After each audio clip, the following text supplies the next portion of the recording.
Good afternoon, ladies and gentlemen. This is Tony Wakeman speaking from Griffith Stadium in Washington, D.C. Once more, baseball's greatest artists are assembled before us. The game in which, in the short space of 5 years, has become recognized as the outstanding contest of the national pastime. No better testimonial to the success of this all-star game can be offered than the enthusiasm of the fans gathered here in Griffith Stadium this afternoon. To them, the game is the culmination of a real fan's dream. 5 years ago, the suggestion that the hardest hitters, the swiftest pitchers, and the nimblest defensive men in the American League could be matched against their rivals in the National on the same diamond on the same day would have been regarded as fantastic. Yet today, each of those stars is out there in the field, and thanks to the officials of both leagues, the players, and the fans. The United States Army band at the present time is occupying the space between the third base and the first base line, and they are facing the President's box, the President of the United States. We feel will arrive very shortly. The news photographers have set up their cameras directly in front of the box, which is to the left of the dugout occupied by the Washington Nationals when they are playing here at Griffith Stadium. This afternoon, the representatives of the National League are occupying the booth directly below us, and incidentally, I want to explain the position which Bob Elson of WGN in Chicago and I occupy at the present time. It's on the second tier, directly above the dugout of the visiting team here at the Griffith Stadium. This afternoon, that same dugout is being occupied by the representatives of the National League, and the American Leaguers are using the dugout of the Griff here at the stadium. Al Shack, the funny man of baseball, naturally is here this afternoon. And any number of celebrities gathered here, senators, congressmen, and so forth. And we approximate the crowd at about 35,000. A marvelous crowd. The stadium is packed to capacity. The United States Army band now, as one head, each member turns in the direction of the driveway, which is to the left of the dugout. The news cameramen are now setting up, waiting, and Judge Landis, High Commissioner of Baseball, and Babe Ruth are directly below us and to the right. Babe came into the ballpark this afternoon, sat down, pulled his coat off, and then the autograph seekers came up. But the Babe was here to enjoy a good game of baseball, and that's just what he's going to do. And now Judge Landis and Babe Ruth having the pictures taken by the news photographers and the boys of the press. It's a grand day here at Griffith Stadium and in Washington, D.C. The temperature about 92. We're right out in the sun, and it's a typical baseball day. Just a few moments ago, or I should say about 10 minutes ago, there were possibly 5,000 fans down on the field seeking autographs. Here's Dizzy Dean directly below us, warming up for the National Leaguers. Dizzy Dean, you know, came into Washington last night by plane. We understand that Dizzy had a plane ride from Chicago to St. Louis and then up here to Washington, and he did not arrange for through tickets. So you can imagine what he had to get through. He started at 8 o'clock in the morning, and he didn't arrive in Washington until 8 minutes past 9. And, well, at first we didn't know whether Dizzy was really going to appear in this all-star game, but here he is, and a grand batting average will fit him right on time. We want to mention the fact that each player wears his own uniform. The National Leaguers are wearing the uniform which they don when away from home. And the American Leaguers, I believe, are wearing their home uniform. So we have a conglomeration of colors directly below us, every color imaginable. Bill Terry is now talking to Art Fletcher, and I believe they're discussing ground rules. There are no ground rules this afternoon. That is, we don't have a crowd out in the field, no ropes. And Frankie Fish is down there talking things over with Terry. And we're waiting for the President's car to pull into Griffith Stadium, toss out the first ball, and then it'll be play ball. Babe Ruth, seated with Mrs. Ruth below us and to our right, has now rid himself of the autograph seekers, and he will want to enjoy this ball game. Dizzy Dean last night had a marvelous time. There are 32,000 Boy Scouts, or 35,000 here in the District of Columbia for their first national jamboree, and Dizzy had about 10,000 around him wanting his autograph. And we understand that right after this game is over, Diz will make an appearance at the camp, probably looking the thing over and talking to some of the boys. And now the photographers come over to take Dizzy's picture. While he's warming up, and Frankie Fish and Dr. Medwood tossing the ball around directly below us. The United States Army band, or approximately 75 or 100 members in the band, standing at attention. They have been for the past 15 minutes or so. An honor guard of scouts, about 15 or 20 scouts, and then the President of the United States in a large black open car comes in, removes his hat, and he's waving to the fans here. Of course, the President of the United States is baseball fan number one. And he gazes up into the stands, waves, and then waves over towards the ball players. They're lined up from first to home. They've all removed their hats. And the Boy Scouts move past the President's box.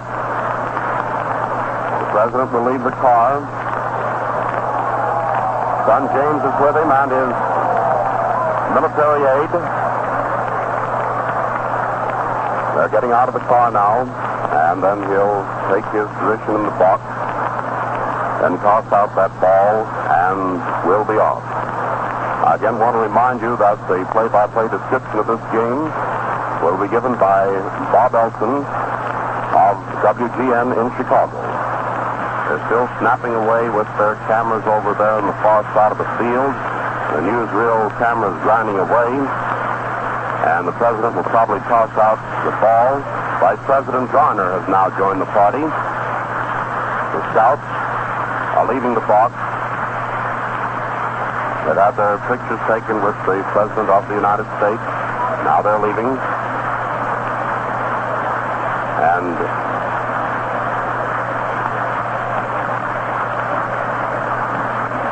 baseball players are still standing at attention. I believe Bob Elson has the official lineup for this afternoon and the batting order. We'll have him give it to you very shortly. We notice that Bucky Newsom is again down there snapping with his camera.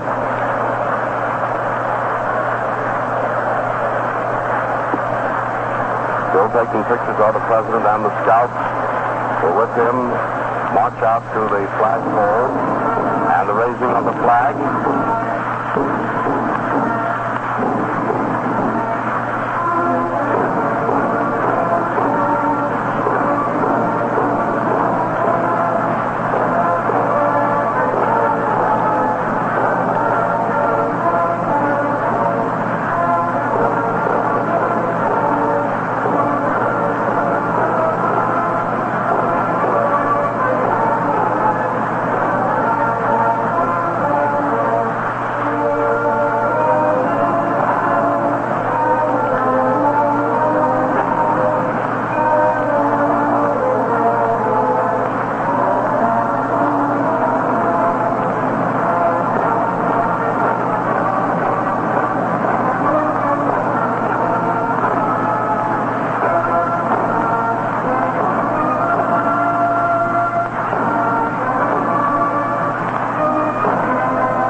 Gentlemen, I'm going to turn the microphone over to Bob Elson.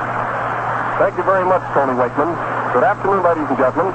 I've been seated right alongside Tony Wakeman here while he's giving you a very colorful description of all that's happened out here. The pregame festivities to one of the outstanding sporting events in America, and that is the All-Star Game. Tony has told you about the crowd, about the President's arrival, and about the celebrities down here, and I'm going to tell you something about the lineup and also something about this ballpark in about 2 minutes. So that we feel that you have a good picture of our position out here in Washington, right above third base, to see this All-Star Game. Here first is the official batting order lineup, and there are several surprises. For the National League, Paul Wainer is playing center field and leading off, or right field and leading off. And you must admit that a National League ball club that can have Paul Wainer as leadoff man is a pretty husky ball club. Thurman at second base, Chicago. Horn at third. Medwick in left. Demery in center. Mize at first. Hartnett the catcher. Bartell at short. And Dean is going to do the pitching. For the American League, it's Rolfe at third. Gehringer second. DiMaggio in right field. Gehrig at first. Averill in center. Cloran at short. Dickey the catcher. And Sam West of St. Louis is going to start in place of Bo Bell and is going to play in left field with Vernon Gomez, the long, slender left-hander, pitching for the American League. The ball players are still grouped around in a semicircle here to our right between the plate and first base in a sort of a salute to the president, who as yet has not thrown out the first ball. He's going to throw it out, and then I imagine there'll be a mad scramble among the players to get that baseball as a trophy. Now picture this ballpark. Our position here, as we told you, and as Tony told you, is right above third base. We're looking directly into right field. Now, there is no stand in right field. It's a very high fence. I imagine that fence is about 100 feet in the air. There's a stand running along the first base line out of the playing field, a double-deck grandstand. It circles around behind the plate. We're in a portion of it here. As we go down the left field line, we're right above third base. And then we go down to the very end of the left field line, where that line is met by a bleacher. Now, this bleacher is a single-deck stand without a roof. It extends from the left field corner all the way out into center field. Now, just a few words about these ground rules here today, so that you have an accurate picture of just what happens. Now, there's a very high fence, as we told you, in right field that extends all the way into dead center field. And there's an amplifier on top of the fence and a short flagpole with a flag on top. Now, any ball that hits that fence in right field is a ball in play. If a ball hits those amplifiers and goes inside and stays in, it's a home run. If a ball goes into the amplifiers and rolls out, it's in play. If a ball goes any place into the left field stand, stays in, or bounces out, it's a home run. Now there's going to be the scramble for the ball here as the president throws the first ball. He has his right hand extended. Watch it now, and I'll try to pick out the man that gets it for you. All the players are grouped around. Let's see who gets it now, whether it's an American League or a National League player. His arm is poised. He's ready to throw it. The photographers are banging away plenty with their cameras. There it goes, right into the center. It's caught by an American leaguer. They're still on the ground, scrambling for it. The ball was caught by Luke Sewell of the White Sox. Luke Sewell of the Chicago White Sox caught the ball that was thrown by President Roosevelt. Sewell is going into the American League dugout, which is over there back of first with his trophy, and you can bet that he's a very happy young man. The umpires today, the American League umpire will start behind the plate, Bill McGowan. At first base will be Babe Pinelli of the National League. At second base will be Quinn of the American League. And at third base will be George Farr of the National League. Here are all the National League players going back to their dugout right down here below us. A picture with all these different uniforms. Brooklyn uniform with gray and green. The Cardinals with gray and red. New York with gray and dark blue. The Cubs with gray and blue and red. There's Collins over there now, the Cub first baseman, in his uniform, and he's a camera fan, and he's been getting some pictures too. And we're all ready for the All-Star game of 1937. Running over now, before the umpires come out, what's happened in the previous games. In 1933, the American League won at Chicago 4-2. In 1934, the American League won at New York 9-4. In 35, the American League won at Cleveland 4-1. We had the pleasure of broadcasting that game from the big municipal stadium there on the lakefront at Cleveland in that year. Last year in 36, the National League won by a score of 4-3 at Boston. And what's going to happen in the year 1937 here in Washington? We'll know more about that just about 2 hours from now. Here are the umpires coming out. Judge Landis is seated right down here below us. Here are the managers coming out, Joe McCarthy and Bill Terry. McCarthy is manager by virtue of his winning the American League pennant last year. Terry is manager by virtue of his winning the National League pennant last year. My associate here, Tony Wakeman, and I had the pleasure of broadcasting the World Series last year from New York. We're all set now for the big game of the year, the All-Star game of 1937 here in Washington. It's an ideal day. They couldn't have picked out a more glorious day for a glorious ball game than we have here today. Everybody is seated around here in the stands above and below us with their coats off, and everybody, of course, expectant now, waiting for this grand baseball classic to get underway. Archie Ward, the gifted sports editor of the Chicago Tribune, who was the originator of the first All-Star game in 1933, said a word of welcome to the public address system, to the fans here. He thanked Commissioner Landis. He thanked President Ford Frick and President Will Harridge of the American League for their wholehearted cooperation in making this series of All-Star Games possible. And Archie said in his closing words that he hopes that this series of All-Star Games between the stars of the National League and the stars of the American League will last forever. And I'm sure that that same feeling and that same sentiment is echoed by the baseball fans of the nation. We have a grand day here today. This will make the 5th All-Star Game. The series stands 3-1 in favor of the American League. Now the umpires are down here around the home plate with the managers, McCarthy and Terry, and with their assistants. Burke and Fletcher for the American League, and for the National League, Frankie Frisch and Jeff Haynes. Frankie Frisch and Charlie Dressen and Jeff Haynes. Jesse Haynes, who is the oldest player in the National League in point of service, was selected as honorary coach. The active coaches who will be at first and third are Frankie Frisch, the manager of the St. Louis Cardinals, and Charlie Dressen, the manager of the Cincinnati Reds. For the American League, it'll be Joe McCarthy's 2 assistants, Artie Fletcher, and Jimmy Burke. Del Baker, the acting manager of the Detroit Tigers, was previously selected, but because of illness and because of the handicap that Detroit is trying to overcome now because of the absence of their manager, Mickey Cochran, one of the most brilliant players in baseball history, asked to be excused, and Burke was selected in his stead. This is a huge fence in right field. You know, Lou Gehrig hit, I believe it was 46 home runs last year and did not hit a home run in Washington. That gives you an idea of this ballpark, just the size of it. It is not very large as far as the stand and the seating capacity is concerned. As Tony said, they have 55,000 people in here.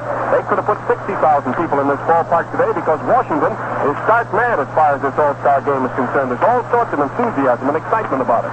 But the seating capacity of the stand is around 35,000 people.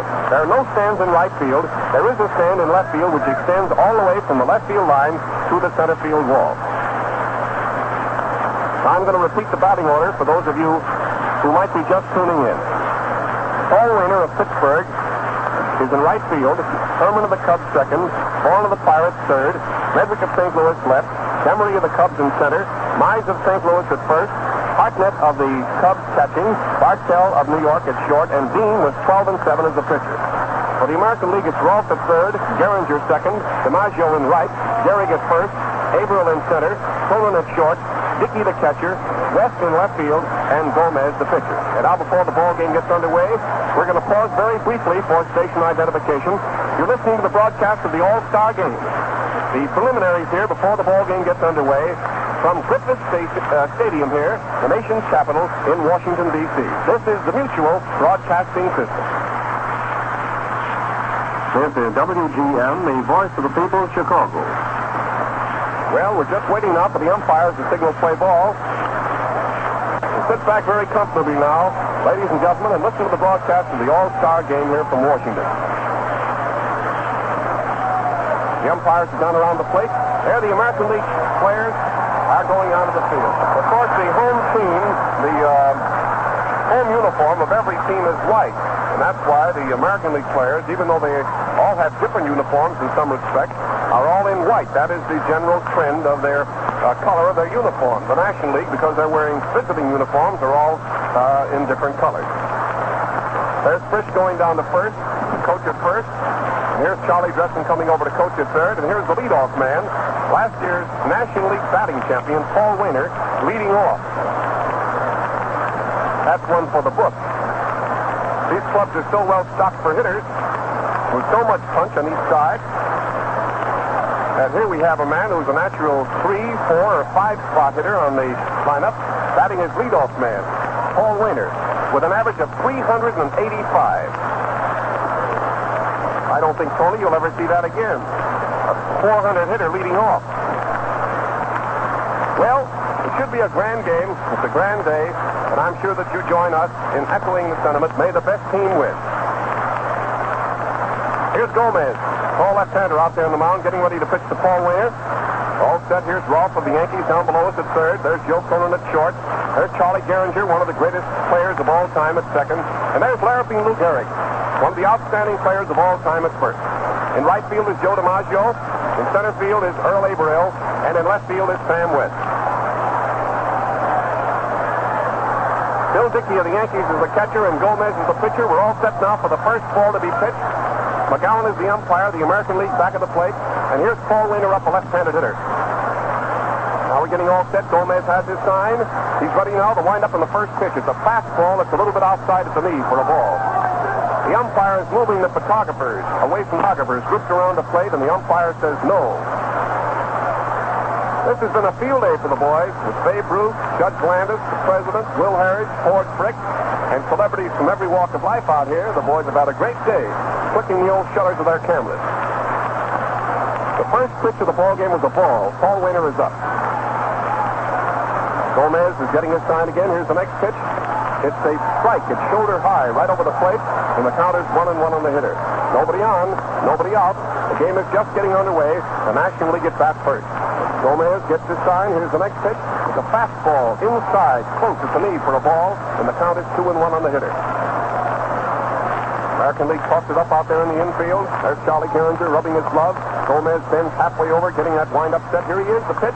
It's a ground ball to Ross. He has it. There goes the ball across the infield. He's out on an easy play. Ross to Gehrig. Paul Wainer was an easy out. Ross to Gehrig. Now the American League boys play it around. Cronin has it. Gehringer has it. Gehrig has it. Walks over to the pitcher and tosses the ball to him underhanded. The next man to come up is Billy Herman of the Cubs, batting .352. Right-handed hitter. This is Billy Herman's birthday, by the way. Now Gomez gets his sign. Here's the pitch to Bill. It's a fastball over his head for a ball. Ball one. There's nobody on and one out. Ball game is in the first half of the first inning. Billy Herman stands far back in the batter's box. Gomez is getting his sign. Here's the pitch. It's a fastball. He hits a high top foul. Back of the plate. Dickey's back. He's right under it and should get it. He's waiting. He has it for the second out. Billy Herman fouled out to Dickey about 20 feet behind the plate and right in line with the plate. He didn't have to move to his right or to his left. He just had to go back, and he went back about 20 feet. 20 or 25 feet behind the plate. It was an easiest kind of an out. Next man to come up is Archie Vaughan. He's batting .360. He's playing third base today. His natural position is short.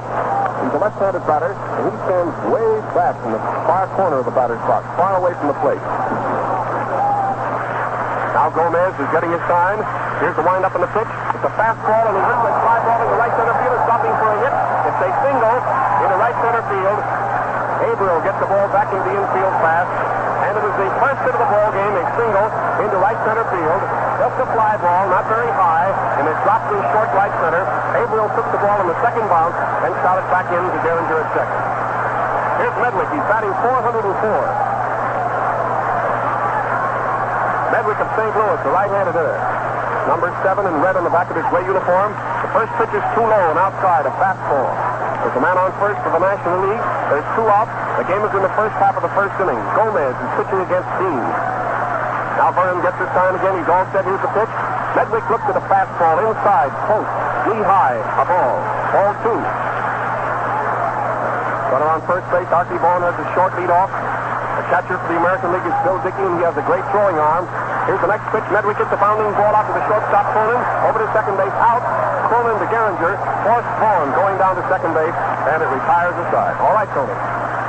Well, the first man up for the National Leaguers, Paul Wainer, was out Ross to Gehrig. And then Herman fouled out to Dickey, and Vaughn got the first hit of the 1937 All-Star Ball game, which is being played here at Griffith Stadium. And, of course, Medwick went out, forcing Archie Vaughan, or rather Archie Vaughan went out. He was forced at second. And now they're having some sort of discussion down here in the field. Dizzy Dean goes out to the mound. He gets a grand hand.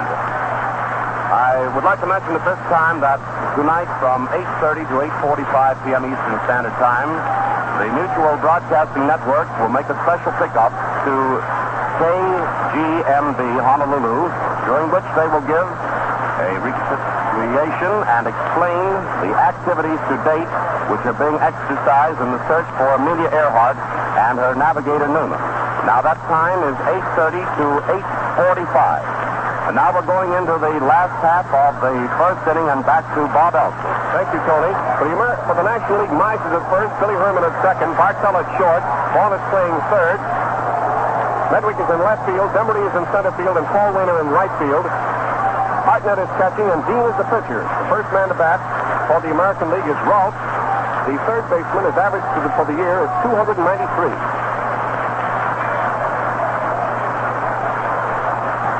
Del Baker of Detroit is here after all and is coaching at third base. Artie Fletcher is coaching over at first. Now Dean is ready to pitch to Ross. Here's the first one. It's a fastball. It's too low. Boy, was that a fast one. And hear that pop in the glove all the way up here. We have a grand spot to see the game. So you're right in the ringside seat. Right above third base here for the All-Star game in Washington. Here's the next pitch. It's a fastball. He attempted to bunt the ball and popped it into the stands down here below us. Here's a real scramble down here. You can imagine the average baseball and an average ball game is a souvenir that people will tear their coats and everything else off to get at. Well, you can imagine what they'll do for a ball game in the All-Star game, for a baseball in the All-Star game. Ross is batting with nobody on and nobody out. There's no score in the game. Here's the pitch. Ross took a straight fastball that was a little bit too close. A ball. Dean didn't like that. He hollers at the umpire, Bill McGowan. Boy, did he get a reception out here today, this fellow Dean. There he is out there in the mound. He starts his motion again. Here comes the pitch. It's a slow ball and it hits the ground ball out to the second baseman, Billy Herman, over to first base, and he's out. Herman to Mize. Rolfe is out. Billy Herman to Johnny Mize. Next man to come up is the great second baseman of the Tigers, Charlie Gehringer. He's batting 306. One of the grandest players in the game today. Here's Charlie up at the plate, a left-handed batter. Now Jiz is ready to pitch to him. He starts his wind-up. Here it is. It's a fastball. It's very low. Ball one. National League tosses it up out there in the infield. Vaughn at third. Bartell at short. Herman at second. Mize at first. Here's the next pitch. It's a slow curve. A slow curve over the inside corner. Knee high. Count is 1-1. The American League coach at first base, Art Fletcher, wants to talk to the umpire and comes down the line to talk to him. The count is 1-1 on Gehringer, American League second baseman. There's one out, and there is no one on the bases. There is no score in the game. Gomez is pitching against Dean. Jiz takes his time out there again, getting ready. Here's the next pitch to Charlie. One and a low one that time. Charlie Gehringer swung. The occasion for that roar from the crowd as the pitch was very low. Charlie golf those every once in a while, but he missed it. So the count now is ball one and strike two. Gabby Hartnett shoots his right fist up into the air, cupping the boys up. Dizzy Dean stands there on the mound, getting his sign again from Hartnett. Now he's starting his wind-up. Here's the next pitch to Gehringer. A very fast ball. Inside. Too close at the knee at the ball. The count is 2-2. Dean and Hartnett both foul about that one. The National League pitcher and the National League catcher, Dean and Hartnett, holler at the umpire about the call on that pitch. Gehringer is batting. Count is 2-2. There's one out. Nobody on the bases. The ball game is in the last half of the first inning. Dean on the mound. Getting his sign again. He's already out there. Here's the next pitch. He hits a line drive right at Bartell. A low line drive which Bartell caught knee high. Gehringer hit a fastball around his knees and slapped it on a line at Bartell, the shortstop of the National League, who caught it without moving, a foot either way, right at him, knee high. Two gone.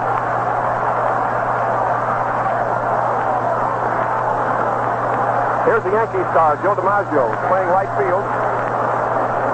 He's batting 332. Here's the pitch to Joe. It's low outside. A shot-making curve ball for a ball. Two out and nobody on the bases. Ball game is in the last half of the first inning. Dizzy Dean is pitching to Joe DiMaggio, who's playing right field today. He's ready. Here's the next pitch. It's a little bit low and outside. A ball makes it ball two.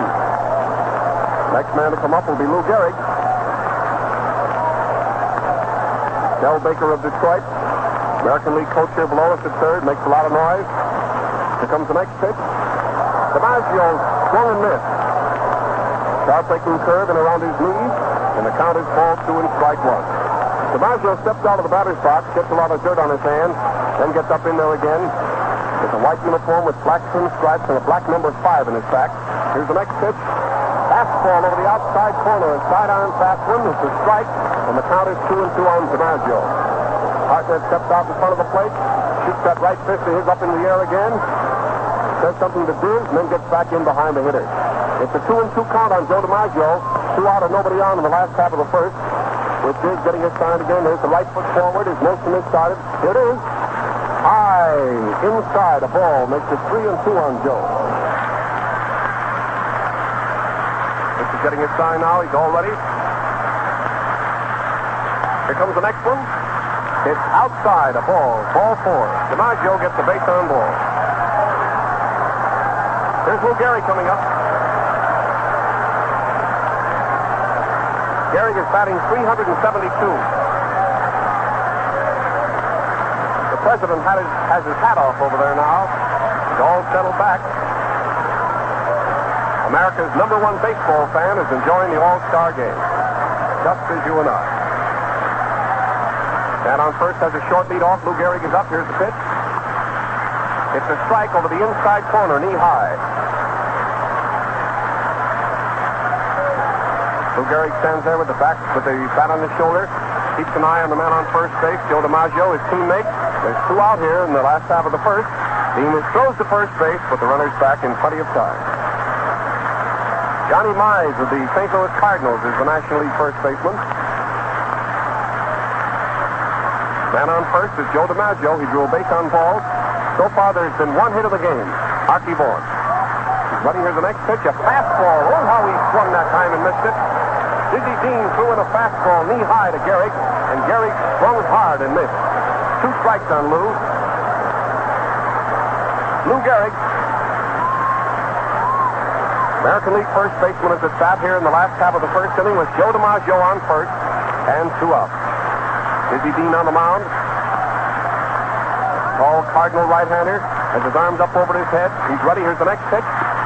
A wild one, very high, which Hartnett had to go up to grab. The count is 4-1 and strike 2 for Gehrig.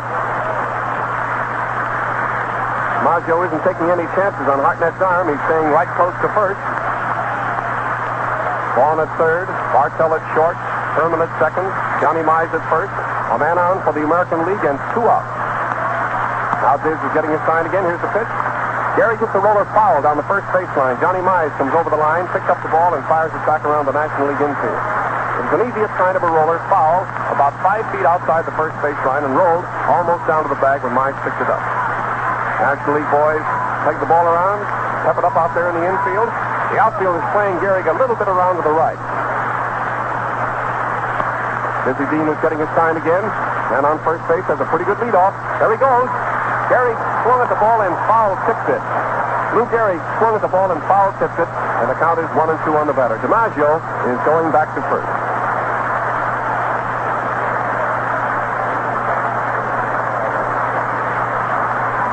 Man on first base, Lou Gehrig batting. The count on him is ball 1 and strike 2. Next man to come up will be Earl Averill. Dean was ready that time, and then he decided to step off the pitching rubber and fix his belt. Pull his cap down firmly on his head.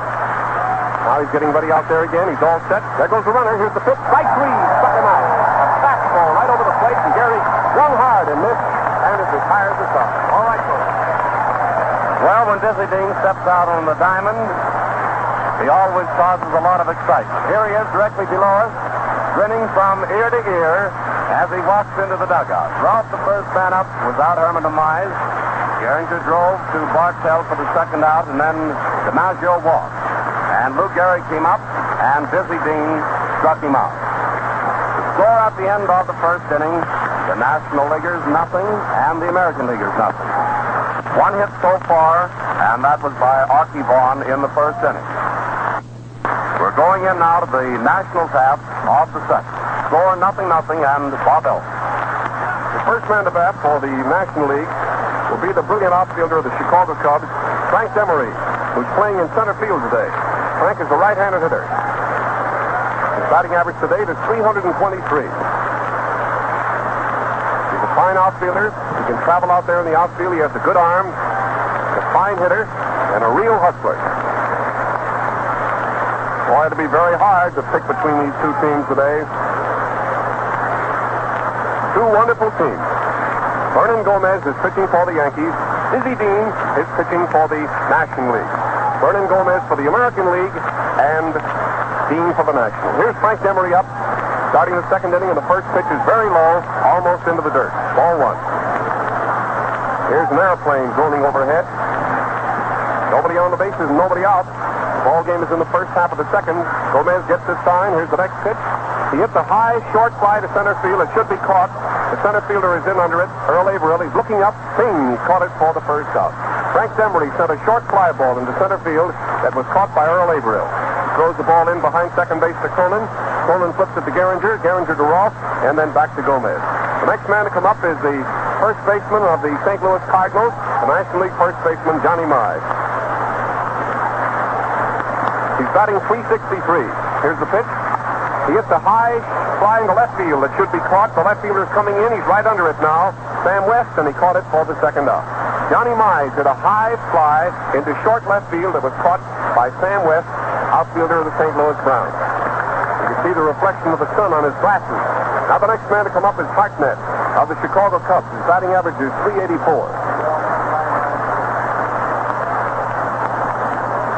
Here he is. The first pitch to Hartnett is a strike. It's a fastball right down the middle.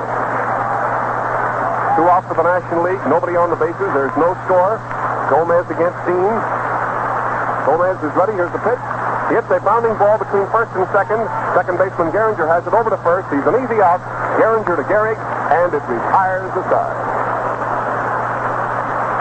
In the Nationals half of the second inning, Demery flied out to Averill. Mize flied out to Sam West.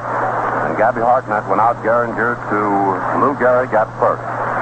We're going into the last half of the second inning. The score remains 0-0.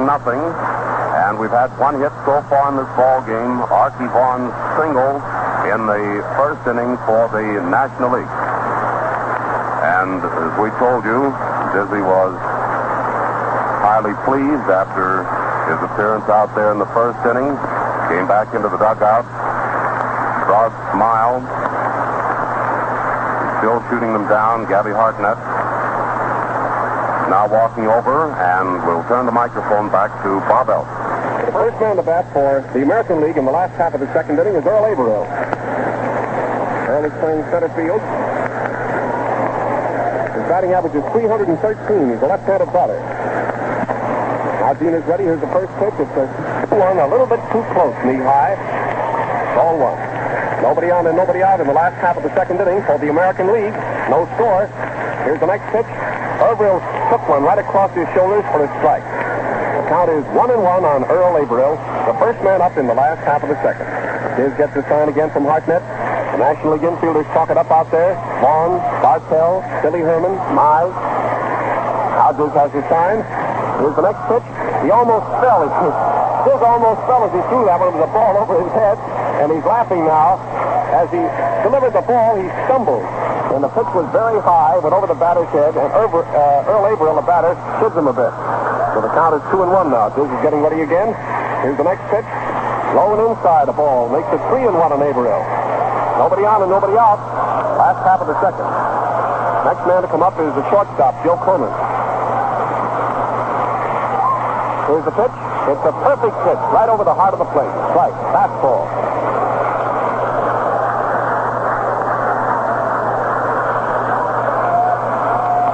He's ready. Here's the next pitch. He hits one into right field. A safe hit for Averill.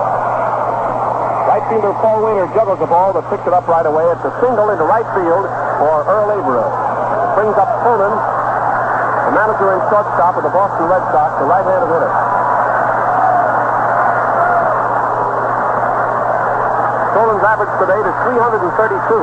I'm going to repeat the batting averages to date for each player just the first time up, so that you fans who are marking the scorecard will know what each player is hitting, but just the first time up. And on first base now is nobody out for the American League. Here's Cronin up. The pitch, way outside, a pitch out. Runner stayed at first. Ball one. The next man to come up will be Bill Dickey, the catcher, and then Sam West, the left fielder. It's the last half of the second inning, and there is no score. Is ready. Here's the pitch. There's a fly ball into center field. The center fielder Demery is under it and should get it, and has it for the first out. Cronin hit a fly ball into dead center field. Right out just about in line with second base, and the center fielder Demery didn't have to move at all. It was an easy out.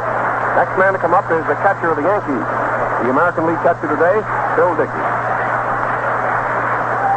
Bill's batting .300. Here's the first pitch. It's a fast one right around his knees for a called strike. His has lots of hop on the old fast one today. Man on first base for the American League and one gone. It's the last half of the second inning. Now Dizzy's getting a sign again. Arms up over his head, drops him down. Here's the pitch. There's a ground ball out close to second base. Billy Herman can't get it. It's a hit. It's a hit for Dickey. Billy Herman went to his right and knocked the ball down behind second base. The ball rolled into short center field, and it's a hit. It puts a man on first and a man on second for the American League, and brings up the left fielder, Sam West.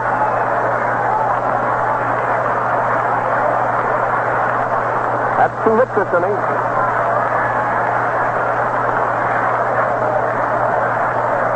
Here's Sammy West up at the plate, a left-handed batter.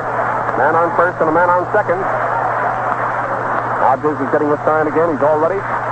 There's a high fly into short center field. Demery is under it and should get it. He's moving over a little bit to his right, to left center. He has the ball for the second out, and it brings up Gomez. Sam West flies to Demery in short left center field. The left fielder Medwick was also over there. He was howling at Demery to take it. Here's Gomez coming up with 2 outs, 2 men on, last half of the second inning, and no score.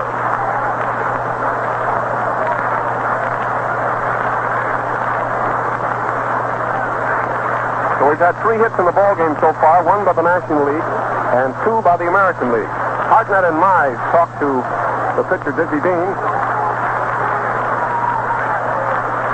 The National League is warming up Kyle Hubble down the line here to our left. Kyle Hubble will be the second National League pitcher. The first pitch to Gomez. Boy, that was a fast one, right around his knees. Strike 1. Vern didn't offer at it. Man on first and a man on second. Dean is pitching to Vernon Gomez. Here's the next pitch. It's low and outside, a ball to Gomez, and the count is 1-1. Liz takes a couple of kicks at the pitching rubber out there, gets all set again. Arms up over his head, drops him down. He's ready. Here's the pitch to Gomez. A fastball, shoulder high, swung hard and missed it, and the count is 1-2. Lots of pepper out there in that National League infield. The boys are talking it up plenty. You can hear them barking all the way up here in the stands. He has a count of ball 1 and strike 2 on Gomez. Dean is ready again. Here's the pitch. Strike 3 struck him out. A called strike right around his knees. 2 men are left on the bases, and that's the end of the second inning. Here's Tony Wakeman. The end of the second inning, the score stands 0-0. Averill, the first man up, singled out to right. Cronin flied to center. And then Dickey got a hit down towards second. Averill moving over towards that base. West, who followed, flied out to center. And Gomez struck out. 3 hits so far in the ball game. 2 for the American Leaguers in that inning. And 1 for the National Leaguers in the first.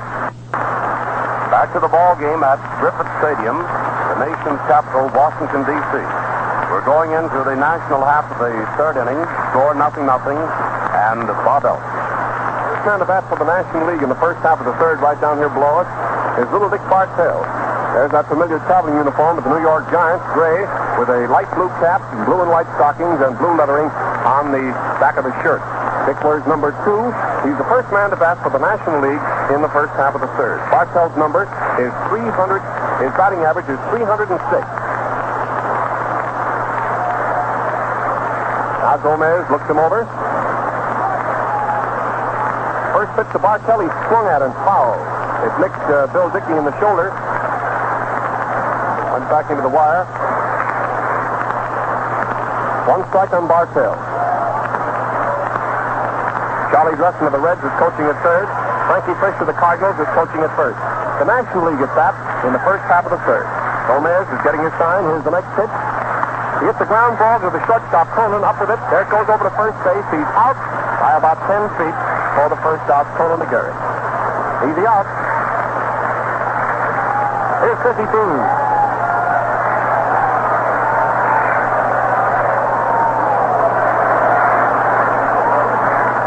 Rogers gets a nice reception from the crowd. A few boos, but mostly applause. Some of the boys liking to have some fun with him. And here's the first pitch today. Rogers hits a high foul back up on top of the roof. Foul strike. So Dickey gets a new baseball from umpire McGowan. Throws it back out to the pitcher. The umpires are McGowan, Quinn of the American League, Kennelly and Barr of the National League. Here's the windup again by Gomez, and the next pitch, the fastball, and goes with the pop fly to right field near the first base line. They're all running for it. Looks like it's going to be caught. DiMaggio has it for the out. Here's with a short fly ball into short right field, about 8 feet from the foul line. It was caught by DiMaggio, who came over there and waited for it, and it was an easy out. Got over very fast to grab it. Here's the leadoff man, Paul Wainer.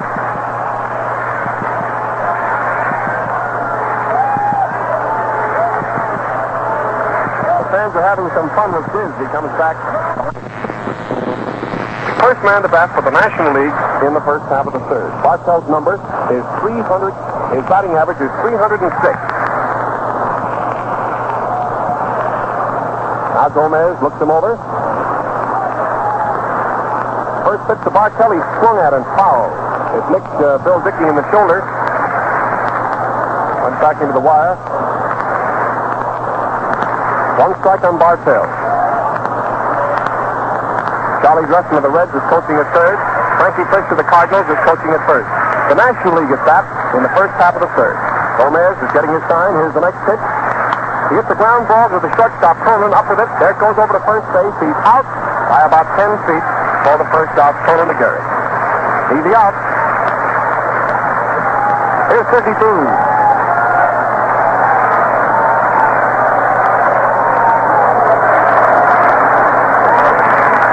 Rogers gets a nice reception from the crowd. A few boos, but mostly applause. Some of the boys liking to have some fun with him. And here's the first pitch to Diz. Rogers hits a high foul back up on top of the roof. Foul strike. So Dickey gets a new baseball from umpire McGowan. Throws it back out to the pitcher. The umpires are McGowan, Quinn of the American League, Kennelly and Barr of the National League. Here's the windup again by Gomez, and the next pitch, the fastball, and goes with the pop fly to right field near the first base line. They're all running for it. Looks like it's going to be caught. DiMaggio has it for the out. Here's with a short fly ball into short right field, about 8 feet from the foul line. It was caught by DiMaggio, who came over there and waited for it, and it was an easy out. Got over very fast to grab it. Here's the leadoff man, Paul Wainer.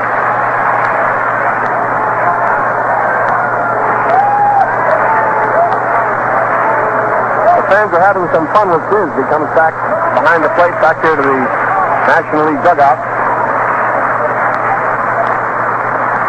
Now the first pitch, Paul Wainer takes it as a strike. Paul Wainer bounced out to Ross the first time up. One strike on Wainer, 2 out. Nobody on the bases in the first half of the third. Gomez is getting a sign. Here's the next pitch. Wainer hits the ground ball right into the National League dugout. Boys jump out of there in a hurry down here below us. As Wainer rifled one on the ground right into the dugout, and it's 2 strikes on Paul. He's the leadoff man for the National League and the right fielder. Here's the windup in the next pitch. Fastball, he hits the short fly ball in the left field near the line. The left fielder West is coming over. He's under it. Has it. Retiring the side. Paul Wainer hit a short fly ball down the left field line. In short left field, it was caught by West about 5 feet inside the line in fair territory to retire the side. That's the end of the first half of the third. We're going into the last half of the third inning. The score still stands 0-0. Batting for the Nationals, Bartell was out, Conan McGarry. Dean flied out to right field, and Paul Wainer, the leadoff man for the National Leaguers, flied out to left. We have had 3 hits so far, 2 for the American Leaguers, both in the second inning. Gomez is finished, and he allowed 1 hit while he was out on the mound for the American League. The Nats got one hit in the first, and that was Archie Vaughn's single. Dizzy Dean shooting them down to Gabby Hartnett. It'll be play ball and Bob Elson. The third inning now with the American League coming to bat. Face Dizzy Dean. First man to come up is Red Rolfe. He bounced out to Billy Herman the first time up. There's no score as we start the last half of the third. Now Dean is getting his sign. Here's the first pitch. It's a little bit outside, knee high. Ball one. Archie Vaughan, the third baseman, is playing in close here. Shortstop Bartell is playing deep. Here's the next pitch. There's a ground ball out to Bartell. Up with it, over to first base. He's out. Bartell demise. He hit a ground ball to Bartell. Bartell moved in about 5 feet on the ball, picked it up and rifled it over to Johnny Mize to get his man for an easy out. One gone. Next man to come up is the second baseman, Charlie Gehringer. The first time up, he lined out to Bartell.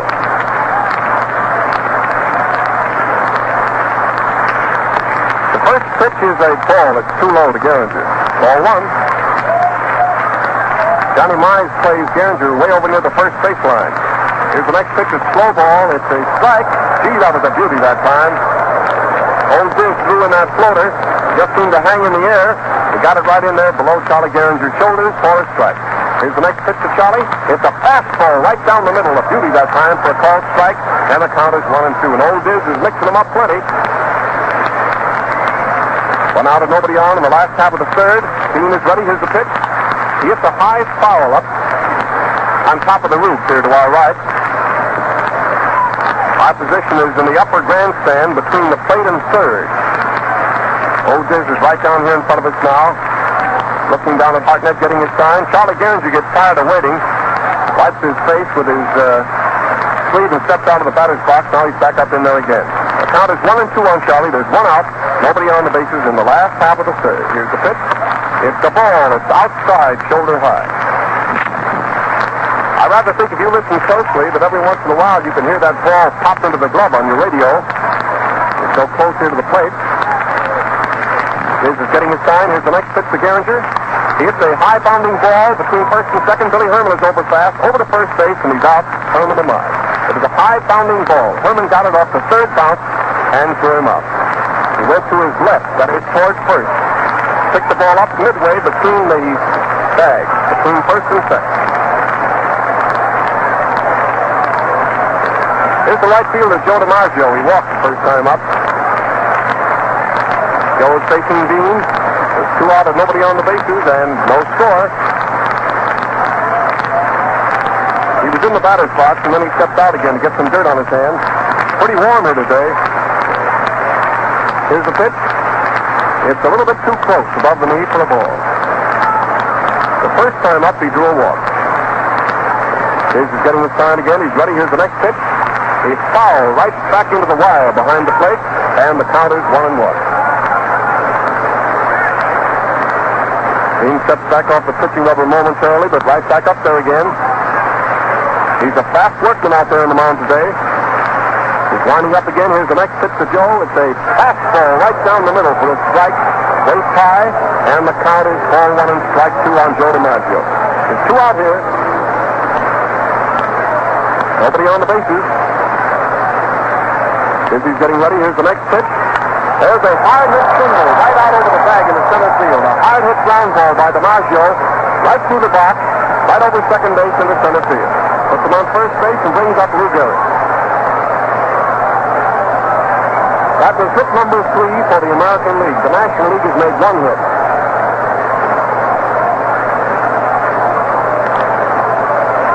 The ball was stacked right back through the box.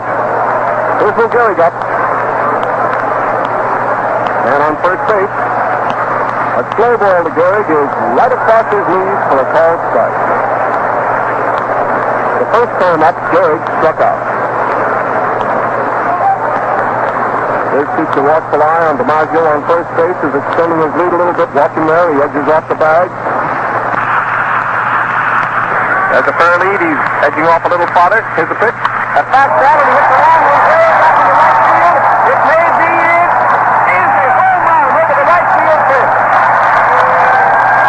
Lou Gehrig hit a home run way over the right field wall. That wall stands about 100 feet up in the air. Way over the wall. It scores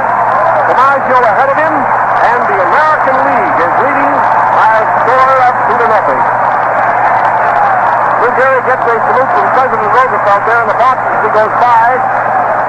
Lou Gehrig hit a tremendous home run way over the wall. It was about 10 feet from the first base line, about 10 feet from the line, and cleared the wall, which stands about 100 feet in the air, by about 10 or 15 feet. A long wallop way over the fence. The American League is ahead now by a score of 2-0.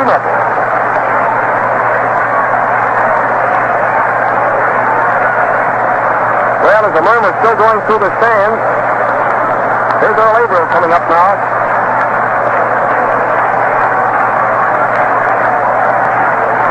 The American League 2, the National League nothing. There's a high hit ball off of Dizzy's leg. It's going out to Billy Herman over to first base. He's out. Averill hit a ground ball right back at Diz. It hit Diz in the leg and was deflected toward Billy Herman, who picked him up, picked up the ball, and threw him out on a fast play. Herman denied. So that's the end of the third inning, and the score is 2-0 in favor of the American League. And here's Tony Wakeman. Well, Dizzy Dean couldn't get rid of Lou Gehrig that time. Brought the first man up, was out short to first. Gehringer went out, Herman to Mize. DiMaggio singled over second, and then Lou Gehrig smacked the ball over the fence with Joe DiMaggio on. That's accounting for the 2 runs for the American League.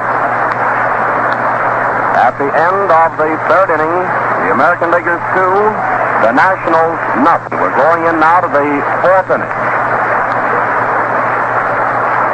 Now we turn the microphone back to Bob Elson. Thank you, Tony. The new pitcher for the American League is Tommy Bridges of Detroit.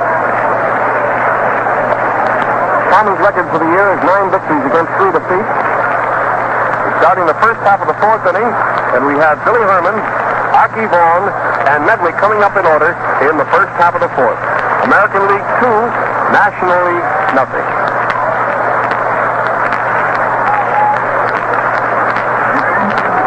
Here's an announcement now about the new pitcher.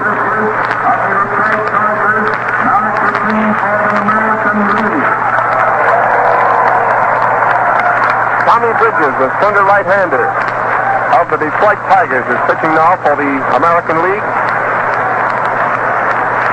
Tommy's been an outstanding pitcher in the American League for many, many years.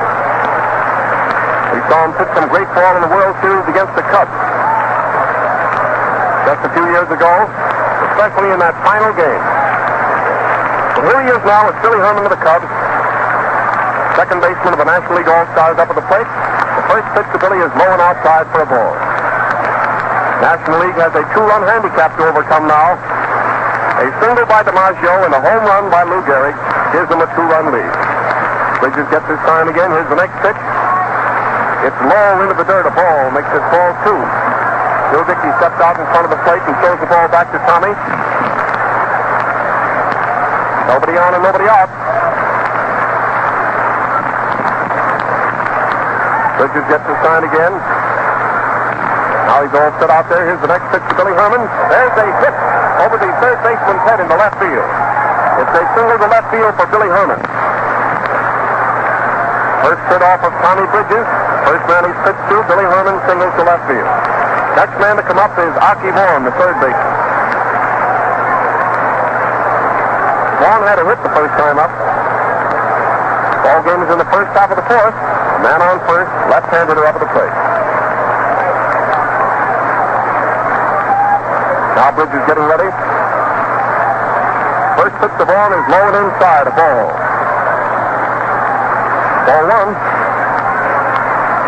The National League made 1 hit in 3 innings off the pitching of Vernon Gomez. Now they have a right-hander to face. Bridges watches the man on first. The next pitch, Vaughan hits the roller down the first base line. The pitcher comes over fast, gets it over to first base. He's out. Tommy Bridges to Gehrig. A nice play by Bridges. It was a slow roller, about a foot inside the line. Tommy had to get all the way over from the pitcher's box to first base. He picked the ball up about a foot inside the line and midway between the plate and first.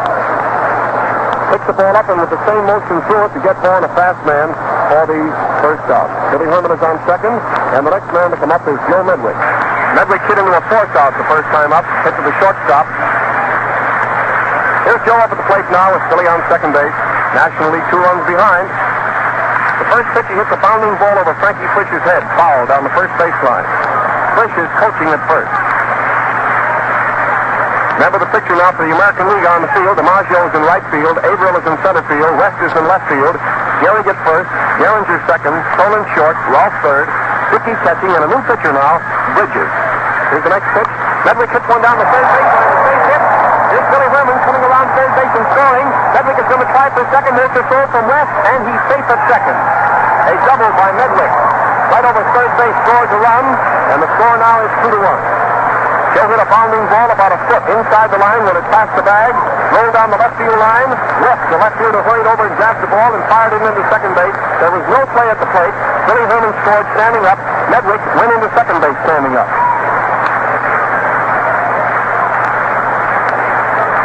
Now the score is 2-1. The next man to bat is Demery, and a hit now would tie it up. One gone and the man on second. Bridges getting a sign. Fastball right around his shoulders for a called strike. First time up, Demery sent a fly ball to center field to Averill. One run in here in the first half of the fourth. Joe Medwick's double. Bridges getting ready again. Next pitch is low and outside, a shot-breaking curve. The count is 1-1 on the hitter. One gone and the man on second, one run in. Ball game is in the first half of the fourth. Frank Demery is batting with Medwick on second. Tommy Bridges is now pitching. Getting his sign over there now. Looks down at the catcher, Bill Dickey, getting his sign. He's working slowly out there in the mound. Dangerous hitter up at the plate. Here's the pitch. He hits a high foul. It's going into the stands off there to the right, go to the upper deck, between the plate and first. It dropped down into the American League dugout. One of the ball players over there gets the souvenir. Frank Demery is batting. And on second base, one gone in the fourth. They scored a run here off the Bridges. Tommy's getting his sign again. Here it is. There's a high fly into short right field. The second baseman is backing up. Charlie Gehringer. He's under it, waiting for it, and has it for the second out. Frank Demery hit a high fly into short right field. It was caught by Gehringer for the second out. Next man to come up is the Cardinals first baseman, Johnny Mize.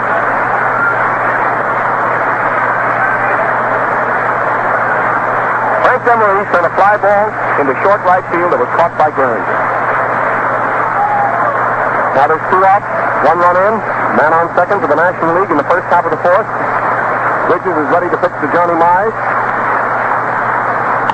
He hits a ground ball out to the shortstop, Coolin. Up to this, over to first base. He's out. Coolin to Gehrig, and it retires aside. Medwick is left on the bases. That's the end of the first half of the fourth. All right, Tony. As we go into the last half of the fourth inning, the ball game stands the American Leaguers 2 and the National Leaguers 1. The Americans scoring 2 runs in the third and the Nationals 1 in the fourth. We wish to mention at this time that tonight, 8:30 to 8:45 p.m. Eastern Standard Time, the Mutual Broadcasting Network will make a special pickup to KGMB Honolulu. And during the broadcast, an explanation will be made of the activities to date which are being exercised in the search for Amelia Earhart and her navigator, Noonan. We're going in now to the last half of the fourth inning, and Carl Hubble is now pitching for the National League. And here's Bob Elson. Carl Hubble, who has the record this year of 11 victories against 4 defeats, a lad who'll go down in baseball's record books as one of the great pitchers of all time, is ascending the mound now for the National League in a very close, wonderful ball game here in the nation's capital, Washington, D.C. The score is 2-1 in favor of the American League as they come to bat in the last half of the fourth. First man to come up will be the manager and shortstop of the Boston Red Sox, Joe Cronin. Carl Hubble out on the mound. He has 11 victories this year against 4 defeats. You remember in the string of games for the Giants, he was knocked out of the box, I believe it was 5 or 6 times, but was not defeated all those times. Now Hubble is pitching to Cronin. Here's the first pitch. It's a little bit low and outside for a ball. Joe Cronin up. The first time up, he sent a fly ball to Demery. Joe stands back, but sends at the middle and right over that plate. He attempted to bunt the ball that time and missed it completely. And the count is 1-1 on Joe. Tony stands up there at the plate. He doesn't crowd the plate. He stands back, but he almost bends in half as he leans forward. Now he's up there now, leaning way over. Number 4 in the back of his white uniform. Here's the next pitch from Hubble. It's a ball. It's shoulder high, a little bit outside, and the count on Joe is ball 2 and strike 1. There's nobody on. There's nobody out. The game is in the last half of the 4th inning. The score, the American League 2, the National League 1. National League scored on a hit, on 2 hits, a single and a double. The American League on a single and a homer. There's a high fly into short left field. Medwick is coming over near the line. He should get it. He's under it, and he has it 3 feet inside the left field line in short left field for the first out. Joe Cronin flies to Medwick.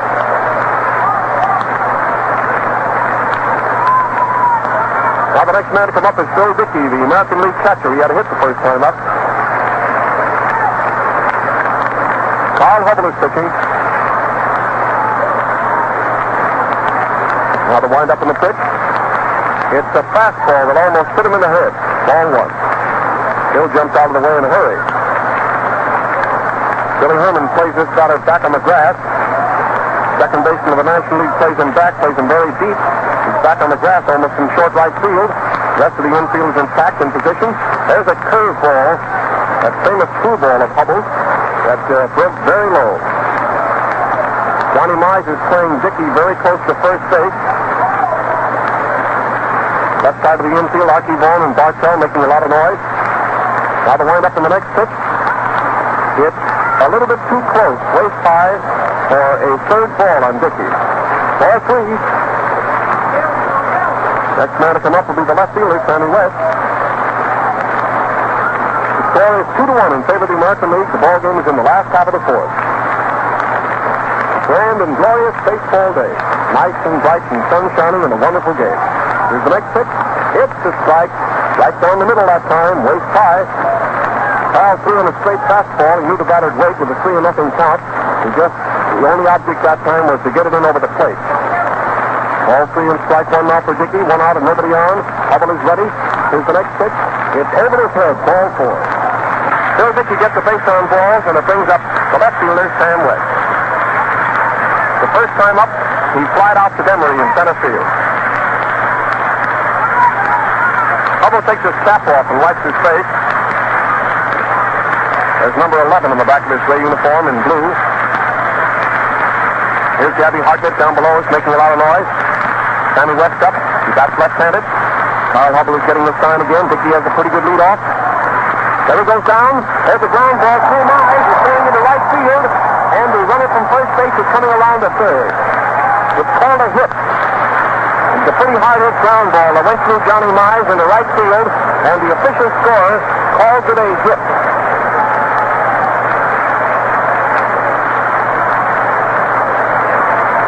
That is hit number 5 for the American League. It puts a man on first and a man on third and brings up the pitcher, Tommy Bridges. Score is 2-1 in their favor. Carl is getting ready. Here's the first pitch to Tommy Bridges. He scored the ball and threw his bat almost into the National League dugout here below us.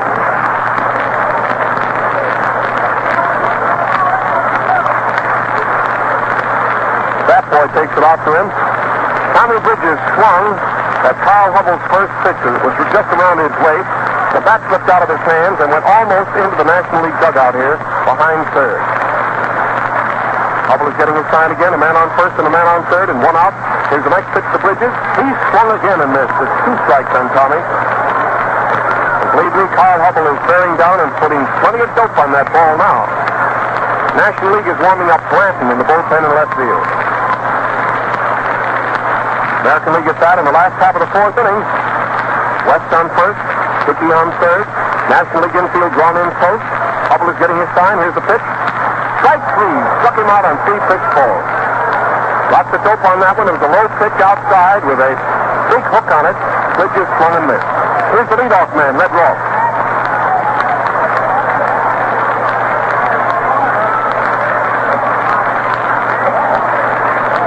Rolfe has been up twice and has bounced out on each occasion. Man on first and a man on third, and Rolfe batting.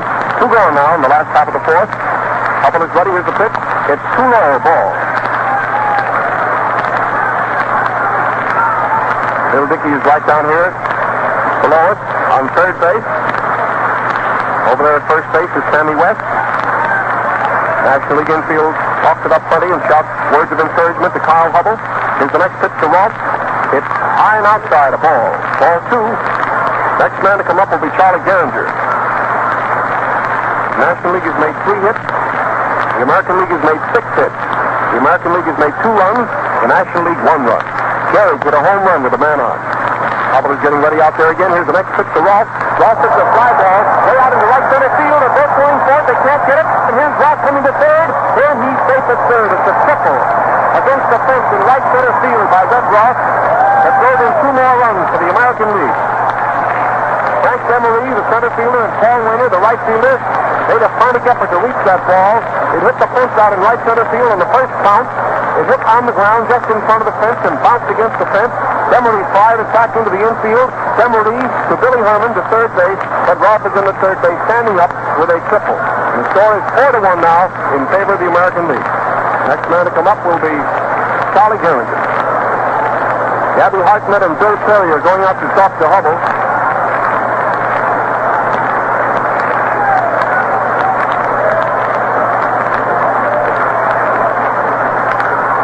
Bill Terry and Hartnett are talking to Hubble. With a man on third base, 2 outs. The score is 4-1 in favor of the American League. Here's Bill Terry coming in right below us now, going into the National League dugout. They're going to leave him in. Red Ross drove a triple into the far corner of right center field, scoring 2 more runs for the American League, and they're leading 4-1.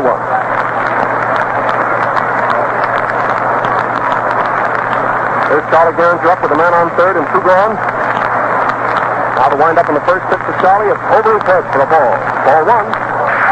Red Ross triple, scoring 2 runs. He's on third base below us here with Hubble, pitching to another dangerous batsman, Charlie Gehringer. He's ready. Here's the next pitch. There's a hit into right field. Johnny Mize couldn't hit it off, and it goes into right field for a single. It scores another run, makes the score 5-1. Next man to come up will be DiMaggio. We're going to get a new pitcher for the National League.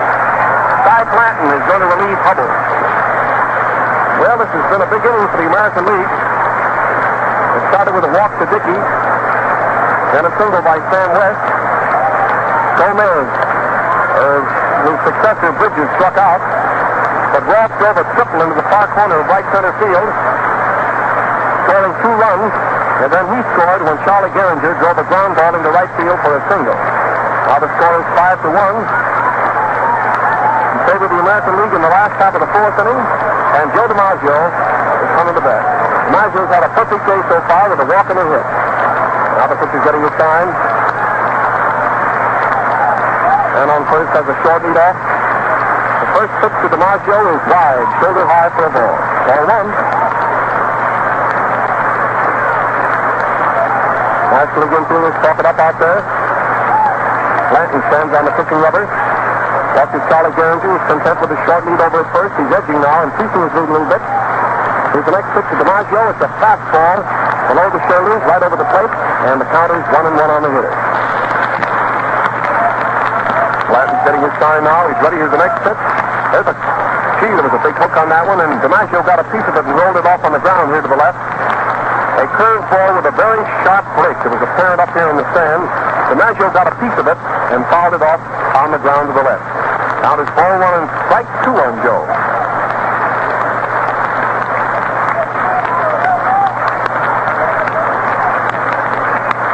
Takes his time out there again and gets all ready. Gehringer edges off the first base. Now he's all set. Here's the pitch. There's a roller. Foul the left of the plate again on the ground. There was that sharp breaking curve again. DiMaggio couldn't get a hold of it solidly and fouled it. Hartnett is walking out to talk to Blanton. American League is ahead in the last half of the 4th inning, 5-1. Cy Blanton goes back and picks up the rosin bag and dries his hands. Puts his cap down firmly on his head. Now he's ready. Joe DiMaggio up at the plate. Gehringer's edging off the first base. He has a long lead now. There's a throw to first base, and he hustles back onto the bag. Blanton to Mize. Gehringer gets back onto the bag in a hurry. Again, the pitch is getting it. Goes to first base, and again he has to hustle to get back. Andrews on first. His single drove in Rolfe.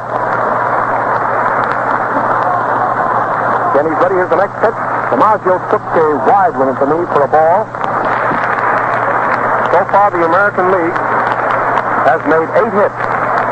The National League has made 3 hits. The American League has made 5 runs. The National League 1 run. 3-2 count. Watch the man on first base for second now. There's 2 gone. There he goes. Strike 3. Struck him out. There's a curveball right around his waist, and Joe DiMaggio swung hard, struck out, and 1 man was left down the base. All right, Tony. Well, the American Leaguers scored 3 runs in their half of the 4th inning. They scored 2 runs in the 3rd, and the National Leaguers scoring 1 in the 4th. In that particular inning for the American Leaguers, Cronin flied out to Medwick and left. Dickey walked. West hit down the first base line. Dickey moving down to 3rd. Bridges struck out. Roth tripled. The deep center scoring West and Dickey. Geringer singled to right, scoring Roth, and then DiMaggio struck out. We pause now for station identification. This is WGN, the voice of the people, Chicago. Ladies and gentlemen, we're going into the first half of the 5th inning now, with the National League having quite a handicap here in front of them. A handicap being 4 runs. American League is ahead 5-1 as we start the first half of the 5th, and here's good old Gabby Hartnett. The old Admiral himself up at the plate. The right-handed batter, Gabby Hartnett of the Cubs. First pitch is a fastball that's blowing outside a ball. The National League scored their run off of Bridges in the 4th inning on a single by Billy Herman, an infield out, and a double by Medwick. Bridges is pitching to Hartnett. There's a hard hit ball right through the box. It almost took a leg off of Bridges. Hartnett slammed one on the ground right through the box. It almost took Tommy Bridges' leg off. Very hard hit ball. Next man to come up is Bartell.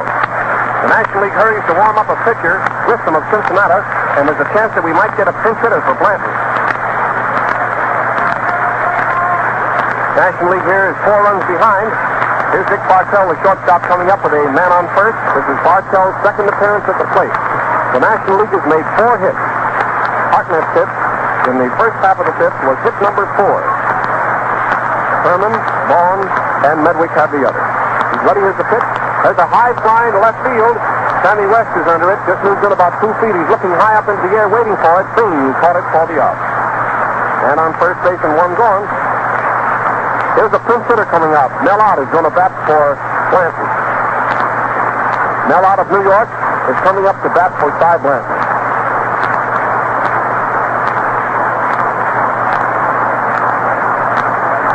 Now we'll have an announcement from the stands. There it is. Mel Ott of the New York Giants. Mel Ott is batting for Blanton with a man on first.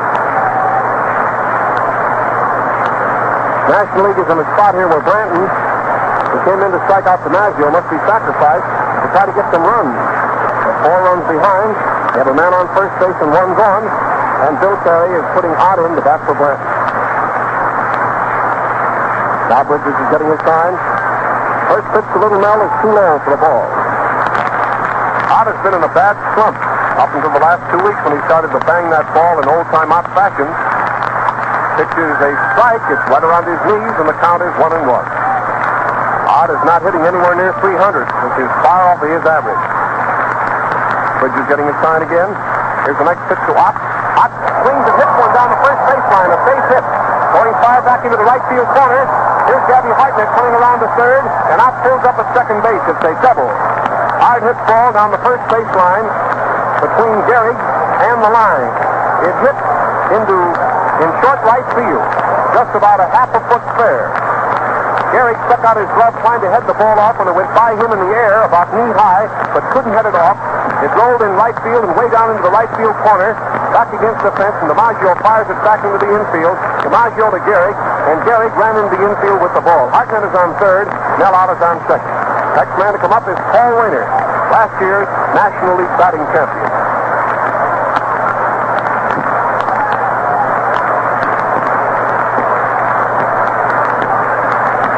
there's a man on second and a man on third. Here's Wainer up. He's been up twice today without a hit. He bounced out the first time. Then a fly ball to left field the second time. Here's the pitch. It's in the dirt, a ball. Dickey has to go down on his knees and block that ball with his body to prevent a run from coming in. Man on second and man on third for the National League in the first half of the fifth. Tommy Bridges is getting his sign against from Bill Dickey. Here's the next pitch to Paul Wainer. He hits the fly ball into left field, left center field.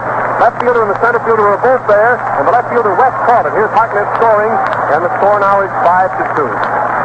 Paul Wainer hit a fly ball into left center field. The center fielder Averill and the left fielder West almost got mixed up on the ball in an Alphonse Gaffner match. First one thought the other was going to take it, and finally West grabbed the ball.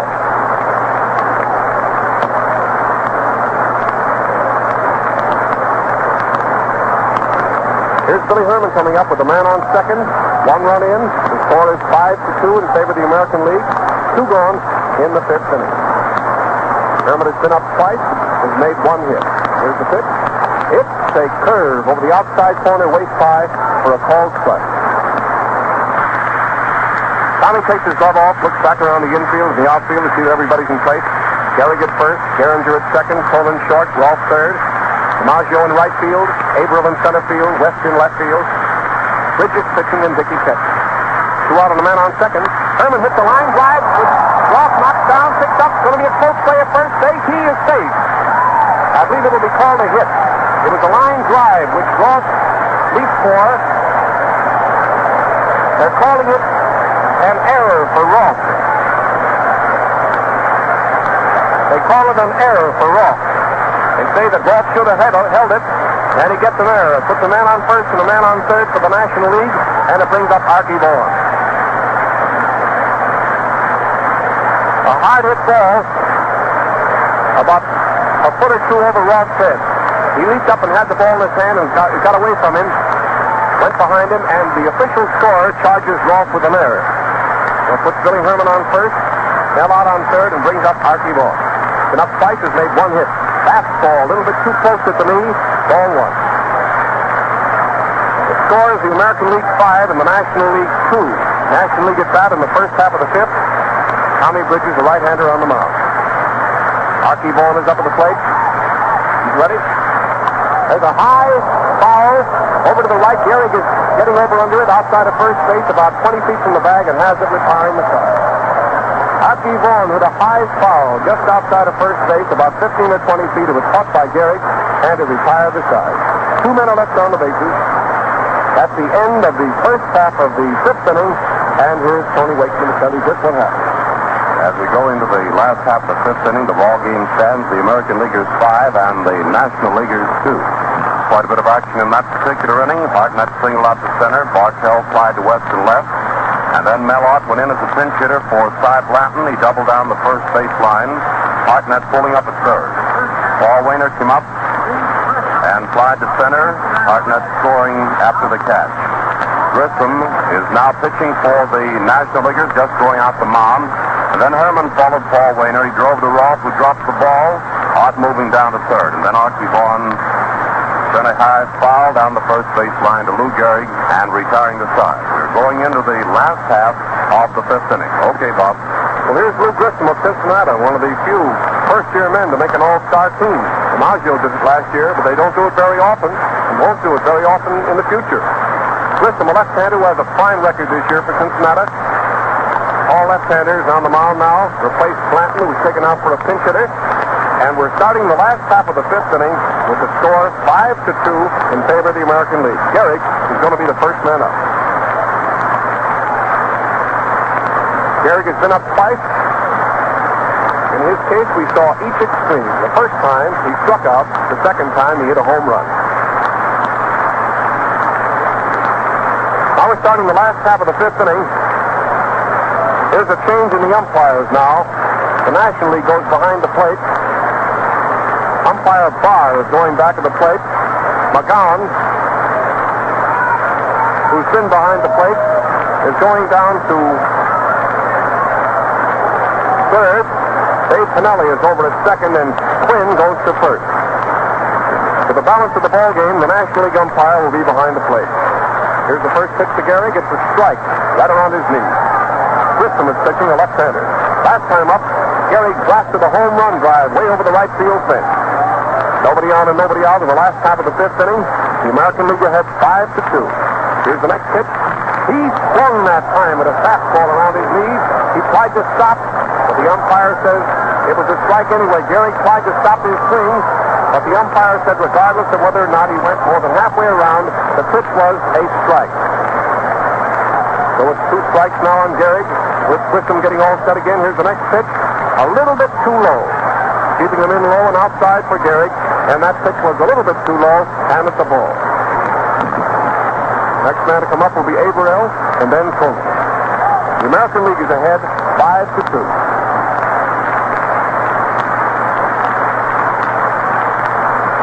Gehrig is up at the plate. Here's the next pitch. He started to swing, but he stopped his swing. The umpire says a ball, and Hartnett is complaining about it. Gehrig started the swing at a low outside pitch. He stopped his swing. Hartnett claim to the umpire was that Gehrig had gone more than halfway around, and the umpire says no. The count is 2-2 on the batter. 4 fine umpires out here today, and they're doing a very creditable job. Here comes the next pitch. There's a fastball right down the middle, and he's out on strike. Grissom struck out Gehrig. The fastball right down the middle, waist high. Lou wasn't expecting the pitch so good. With the count 2-2, he thought Grissom would work him on one, but he threw one right down the alley, and Gehrig is out on strike. Here's the center fielder, Earl Averill. That's twice today that Gehrig is struck out. Averill has been up twice. He's made 1 hit. Now Grissom is getting his sign. Here's the pitch. Twice he swung at a sidearm curveball and missed it. This lad has lots of dope. Lots of stuff on that ball.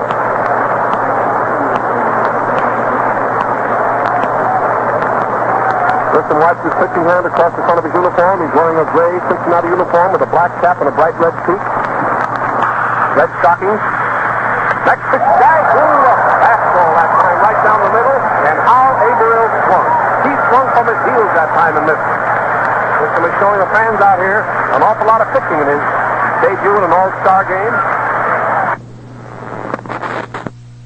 He threw one right down the alley, and Gehrig is out on strike. Here's the center fielder, Earl Averill. That's twice today that Gehrig is struck out. Averill has been up twice. He's made 1 hit. Now Grissom is getting his sign. Here's the pitch. Twice he swung at a sidearm curveball and missed it. This lad has lots of dirt. Lots of stuff on that ball.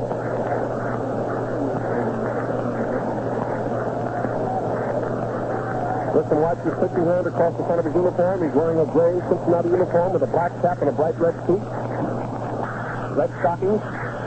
Next pitch, guy, fastball that time right down the middle, and how Averill swung. He swung from his heels that time and missed it. Grissom is showing the fans out here an awful lot of pitching in his debut in an all-star game. 2 strikes on Averill.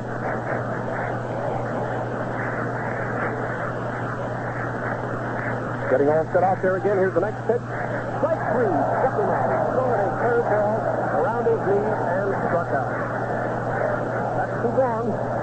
Next man to come up is Furnace.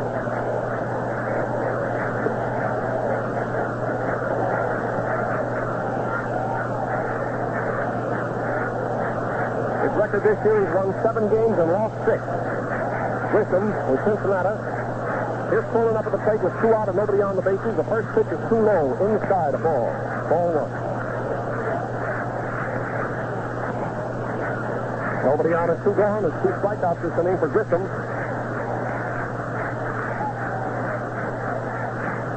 Next pitch to Coleman. He swung at a bad pitch that time, low and inside. It's a strike. Joe started to swing and then tried to stop his swing, and he turns around now to the crowd with a big smile on his face. He looked out on the pitch, but he took it like a real sport. Nobody on the bases for the American League in the last half of the fifth inning, and they're leading 5-2. Grissom is ready. Here's the next pitch. A fastball. He hits one safely over the first baseman's head. It's going down to the right field corner against the wall, and Joe is on his way to second base with a double to his credit. Coleman doubled against the right field fence. Right down into the right field corner.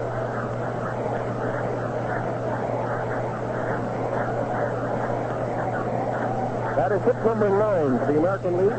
The next man to come up is the catcher, a left-handed batter, Bill Dick.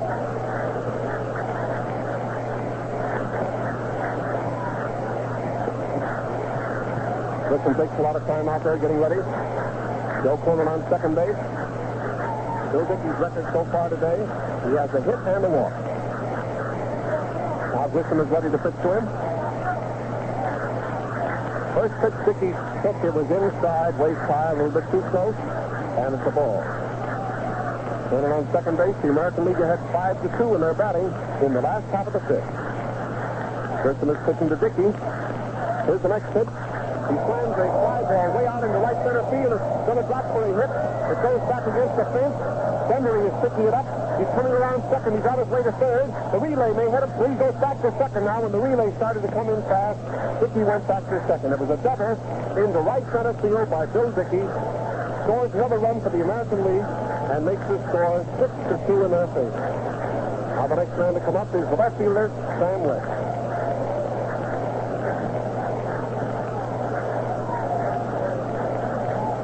Two doubles in a row after 2 are out.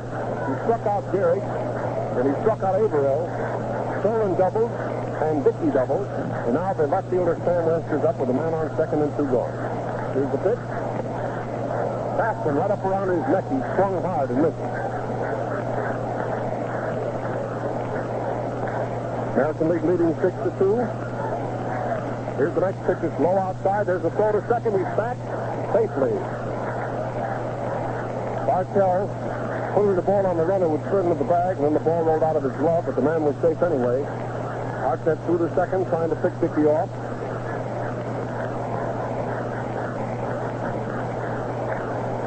West is batting with a teammate on second base.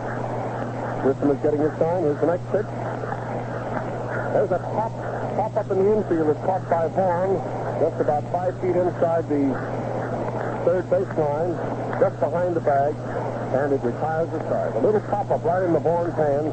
One man is left on the bases, and that's the end of the fifth inning. All right, Tony Wakeman. And the score at the end of the fifth inning, the American Leaguers 6 and the National Leaguers 2. The Americans scoring 2 runs in the third, 3 in the fourth, and 1 in the fifth. The Nationals scoring 1 in the fourth and 1 in the fifth. This is the 1937 All-Star Ball Game coming to you from Griffith Stadium in Washington, D.C. Grissom struck out the first 2 men in that inning. Then Cronin came up, doubled out to right. Dickey doubled to deep center, scoring Cronin. And then West caught an easy one down the third baseline to Archie Vaughn, retiring the side. At the end of the fifth, the Americans 6 and the Nationals 2. And Bob Elson. Well, there are no changes as we start the first half of the 6th inning of this ball game. The American League starting team is still intact out there, with the natural exception of the pitcher. Tommy Bridges is still on the mound, and Potter is going to be the number 3 pitcher for the American League. Here's Dickey coming out. Luke Sewell, the White Sox catcher, takes a few practice throws from Bridges. The first man to bat for the National League in the first half of the 6th will be Midway. The National League is 4 runs behind.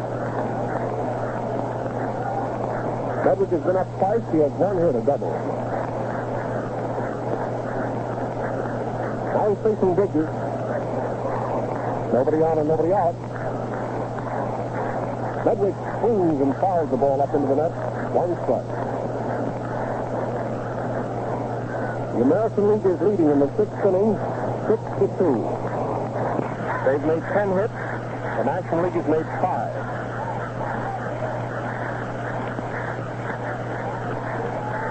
Bridges getting his sign again from Dickey. Here's the windup in the next pitch to Medwick. He slams one over the second baseman's head at the hip. Going into right center field, DiMaggio gets over fast, fires it back in, and Medwick stops at first. DiMaggio showed the boys some fancy footwork and some fast fielding out there. And he raced over for that line drive. Over the second baseman's head, it landed in right center field. And some fast fielding by Joe DiMaggio held him to a single. Next man to come up is Emery.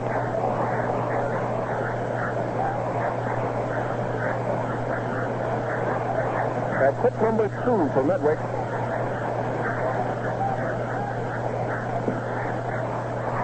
Here's the right-hand hitter up at the plate, Frank Emery. First pitch he fouls up into the upper tier of the grandstand. 1 strike. Emery's been up strike. First time he sent a fly ball to center field. The next time he sent a fly ball to right field. Still shooting for that first hit. He bats here with Medwick on first. Biggs is getting his sign out there now. Here's the next pitch. It's blowing outside to Frank, a ball. Score is 6-2 in favor of the American League. National League batting in the first half of the 6th. Mel Harder is warming up for the American League. Pitch is getting his sign out there now. Here's the next one. There's a hard hit ball down the third baseline, right through left. It's a hit. Here's Medwick coming along second on his way to third. Emery is stopping at first. It's a hit. Hard hit ball through Roth. Not a chance to hit that ball off. It was hit very hard on the ground, about 8 or 9 feet from the line. Roth made a dive for the ball to his right. But couldn't hit it off. And it's a single for Frank Emery. Brings up Big Johnny Mize with a man on first and a man on third. Scores the American League 6 and the National League 2. That was Frank Emery's first hit. Here's Johnny Mize. He's been up twice without a hit. Put the ball on the ground twice. First half of the 6th inning. National League trying to get a rally going here. 6th inning of the All-Star game. The first pitch to Johnny Mize was across his eyes for a ball. It's too hard.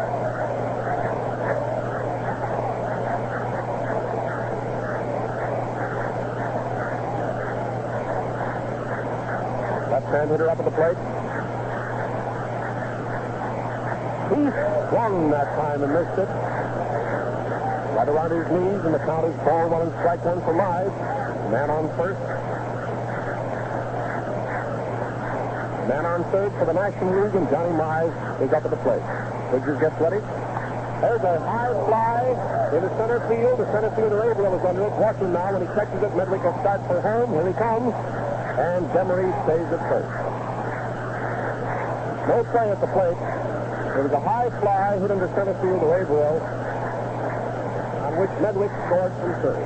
Score is 6-3.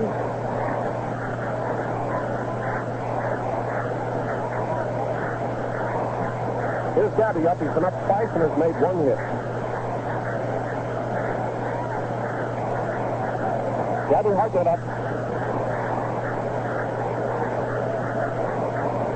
Mancuso is warming up down the left field line. Looks like Gus may go back to the plate in place of Hartnett. First pitch to Gabby is a strike over the outside corner, knee high. National League umpire George Fire is now back at the plate. Stay there for the balance of the game. Frank Emery on first base, a run in for the National League in the first half of the 6th inning. Tommy Bridges pitching to Gabby Hartnett. The third ball, he hits the ground ball to the second baseman Geringer. Over to second base, out, back over to first base. Base, no double play. Nice play at second base, Geringer to Cronin. Geringer went to his left. That's to the first base side of the second baseman for Hartnett's ground ball, which looked like it might go into right field. Shooter Cronin forced off Emery at second. Hartnett is safe at first. Here's the shortstop, Bartell.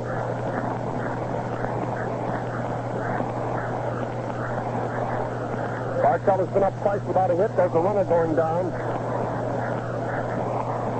A runner. Burgess Whitehead is going to run for Hartnett.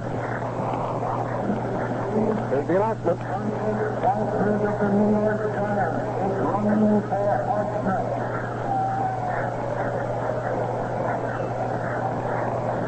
Burgess Whitehead is down to run for Hartnett, and Mancuso will come back to the plate for the National League next inning. For the last half of this inning, here's Dick Bartell. He's been up twice without a hit.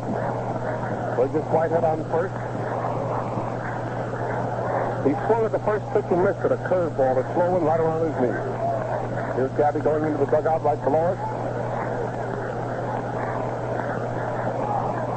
American League leading 6-3. Ball game is in the 6th inning. There's a ground ball to the third baseman, Ross. He gets off his glove. There's a close play at first base. He sinks.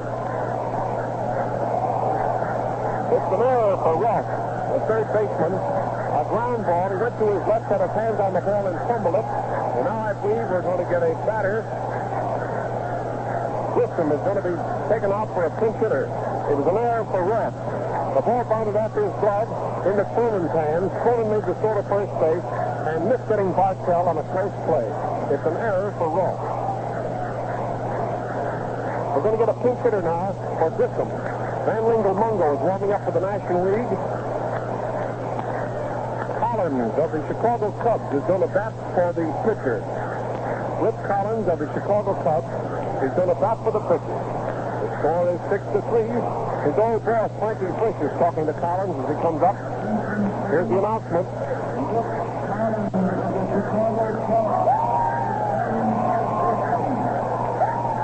Here's the pinch hitter, Rip Collins of the Chicago Cubs. A switch hitter is batting left-handed here against Tommy Bridges, right-hander. With a man on first and a man on second, and the National League still putting up a fight here to overcome this handicap of 3 runs. Man on first and a man on second, and Collins is batting left-handed against Tommy Bridges. 2 gone in the first half of the 6th. First pitch, he hits the base hit in the right field. Here's Burgess Whitehead coming around third base. Here's the throw from DiMaggio's going to be close. He's out of the plate. He's out of the plate. DiMaggio threw the ball into the plate, and Burgess Whitehead is out on DiMaggio's perfect throw to Dixon. It was a very thrilling play, and the crowd is standing up now. Ballpark is absolutely seething with excitement. Collins hit the first ball pitched into right field, a clean single. Burgess Whitehead caught from second around third base. DiMaggio fired the ball from right field on the line into Dickey's glove, and Burgess Whitehead made a frantic slide into the plate and was out to retire the side. Tony, tell me about that thrilling inning. Well, he certainly had a lot of action in that inning, and I know that Boss told you all about it. The crowd still mumbling about it, talking to each other. Some arguing that he was and he was not safe. And he was out at the plate, and it was a very, very fine play. You are listening to the All-Star Game from Griffith Stadium in Washington, D.C. We pause now for station identification. WGN, the voice of the people, Chicago. Back at Griffith Stadium again, and into the ball game. We're going into the last half of the 6th inning. And the score, the American Leaguers 6, the Nationals 3. And back with Bob Elson. Thank you, Tony. Well, we have a new battery now. Van Lingle-Mungo, the speedball king of the Brooklyn Dodgers, is coming into pitch now for the National League. Van Lingle-Mungo, the catcher, is Duff Mancuso of New York. King to the battery is the only king. Here's the announcement now. Mungo gets a hand.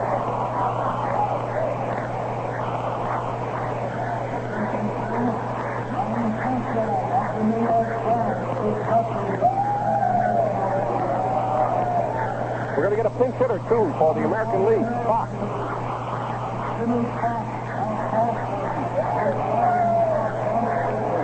Fox is going to bat, coming up with a pinch hitter to bat for Bridges. The score is 6-3 in favor of the American League as we start the last half of the 6th inning. We just had a very thrilling play here at the plate when DiMaggio, the brilliant outfielder of the New York Yankees, threw out Burgess Whitehead, attempting to score from second base on Collins' clean hit into right field.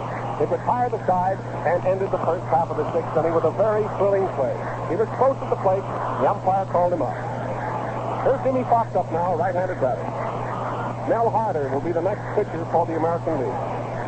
Van Lingle-Mungo, he's won 9 and lost 7. The first pitch is low and outside, a fastball, ball 1. The American League 6 and the National League 3 with the ball game in the last half of the 6th. No other changes in the lineup excepting the battery. Vaughn at third, Bartell at short, Billy Herman at second, Mize at first.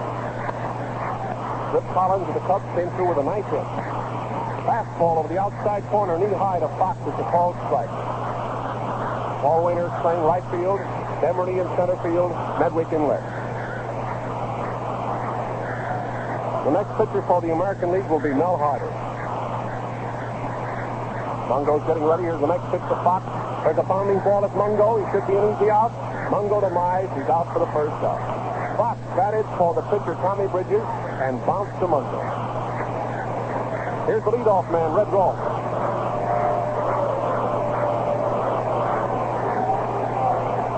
Rolfe has had a busy time down there at the hot corner today. He's been up 3 times. He's made 1 hit. He drove in 2 runs with a long triple. Now he's facing Mungo.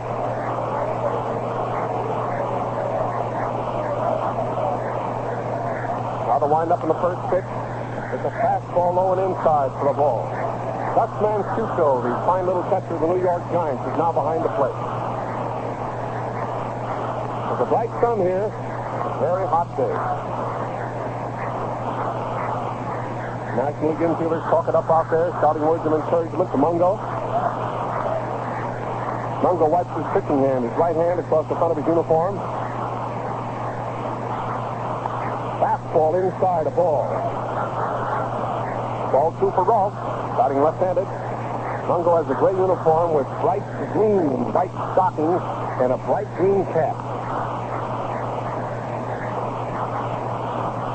1 out and nobody on in the last half of the 6th. The American League 6, the National League 3. Billy Herman makes a lot of noise out there at second base. Dick Parcells is the shortstop. Archie Vaughan is the third baseman. Johnny Mize is at first. Here's the pitch. Rolfe looked at a low fastball. Ball 3. Next man to come up will be Charlie Gehringer. The president seems to be enjoying the game immensely. Seated in the first row of the boxers, right over the American League dugout, which is behind first. Next pitch is low, ball 4. He walks it. Red Rolfe, the leadoff man of the American League, gets the base on board. Here's Charlie Gehringer. He's been up 3 times and has made 1 hit.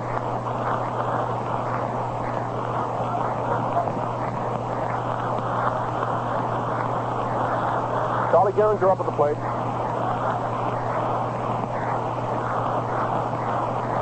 Mungo keeps an eye on the man on first base. He has a short lead off. Now he's all set. The pitch. There's a hard hit ball into left field. There's a left fielder coming in, taking the ball on the bounce. It's a hit for Gehringer right over the shortstop's head. A liner into left field. It puts a man on first and a man on second. And there's Gehringer's second hit. Brings up Joe DiMaggio, who's getting a hand from the crowd for that beautiful throw from right field, which nipped a National League rally in the first half of this inning.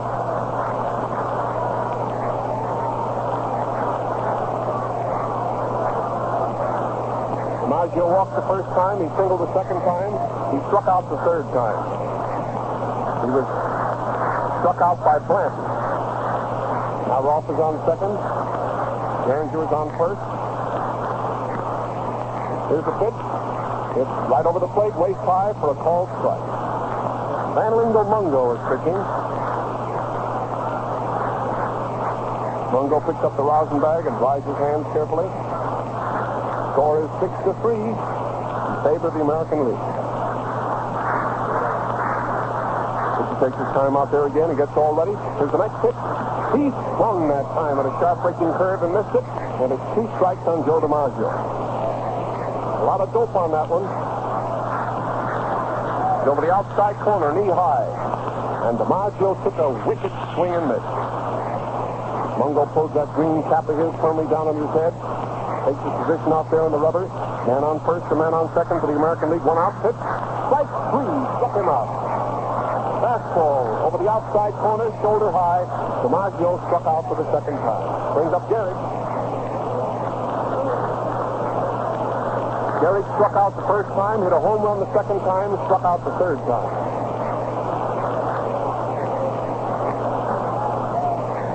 Gehrig is up at the plate now with 2 men on the bases, facing Vanlingo Mungo. Mungo gets his sign from Mancuso. He's all set out there. There's the throw. Nope, he didn't throw it. He turned around to throw to second base from Bartell, put it in behind Rolfe. But he saw the play would be too close and didn't throw the ball. Rolfe had already started into the bag. Gets ready. Here's a pitch to Gehrig. It's too low for a ball to lose. Ball 1.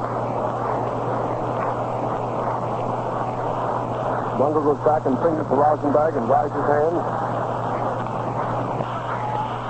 Pretty hot out here today, and the players' hands and arms get plenty warm, especially the pitchers. Bungo's getting his sign again.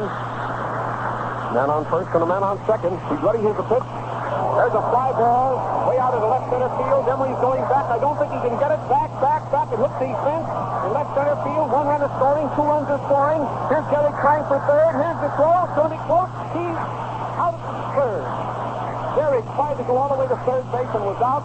The relay was from Demery to Bartell to the third baseman, Archie Vaughan, and Lou Gehrig was out at third. The 2 runs scored.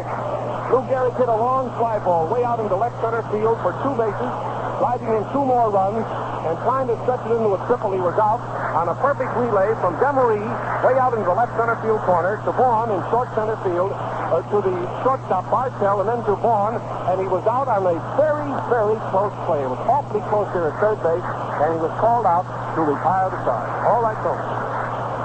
You are listening to the All-Star Baseball game, which is coming to you from Griffith Stadium in Washington, D.C., the nation's capital. We're going in now to the national cap of the 7th inning, and the ball game stands the Americans 8 and the Nationals 3. Mel Harder, the Cleveland Indians, is now pitching and turning the microphone back to Bob Elson. The ball game is going into the first half of the 7th inning. Gehrig smashed to the corner of left center field, scored 2 more runs, and makes the score the American League 8, the National League 3. It's 8-3 now in favor of the American League. The first man to face Mel Harder, who's now pitching for the American League, is the leadoff man, Paul Wakeman. Paul's been up 3 times today without a hit. First pitch is right down the middle for a strike.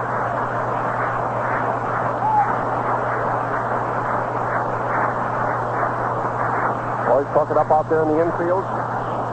Paul Wakeman batting in the National League is 5 runs behind.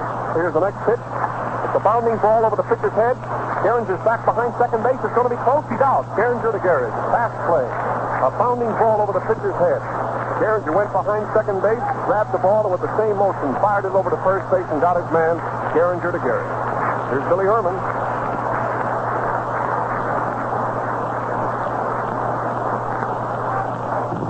Billy's been up 3 times. He's made 1 hit. Now he's facing Harder. If he gets his sign out there, he's ready. Here it is. First pitch, Billy slams it. A hit over the shortstop's head into left center field. Billy Herman gets his second hit, a line drive over the shortstop's head. It rolls into left center field, and Averill fires it back into the infield. Next man to come up is Archie Vaughan. So Medwick and Billy Herman each have 2 hits for the National League. That was the 9th hit for the National League.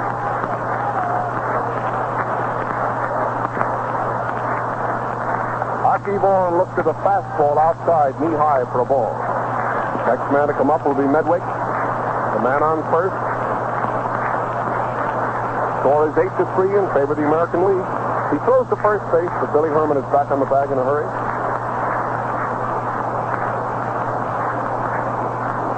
Harder's getting his sign out there again. He's all ready. Here's the pitch. There's a hard hit ball out to Gehringer. Over to second base, out. Back over to first base. Safe. No double play. Hard hit ball on the ground to Gehringer. Gehringer went to his right for it. The second baseman went to his right. That's toward the bag. The ball was hugging the ground. Came up with the ball and flipped it to Cronin. Cronin fired to Gehrig, but no double play. Out at second, safe at first. Here's Medwick. Medwick has been up 3 times as a single and a double. Now he's facing Mel Harder. Harder's ready. Here's the first pitch. Medwick golfed one into the box seat down the right field line. He swung at a very bad outside pitch. And he hit it into the box seat down the right field line, and there was lots of punch behind it. Boy, this fella can slam that ball.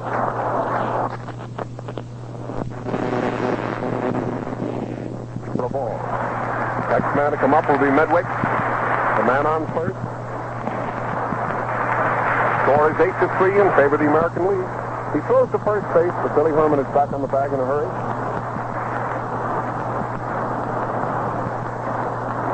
Harder's getting his sign out there again. He's all ready. Here's the pitch. There's a hard hit ball out to Gehringer. Over to second base, out. Back over to first base. Safe. No double play.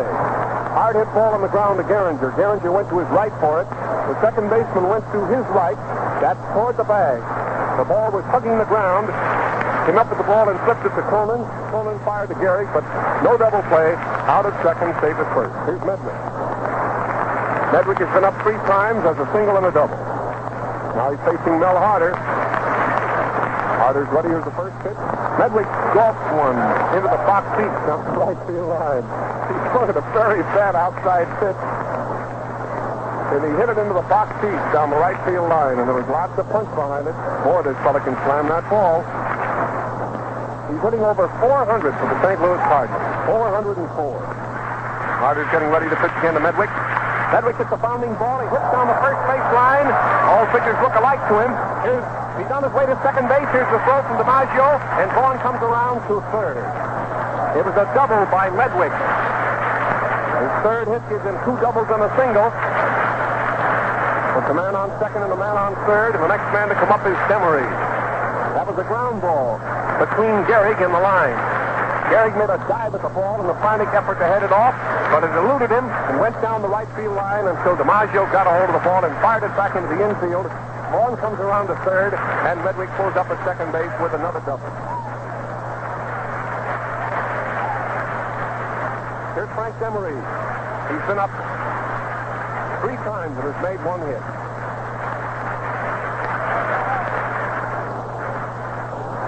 Mel Harder getting ready to pitch now to Frank Demery. Here's the pitch. Demery swung and missed.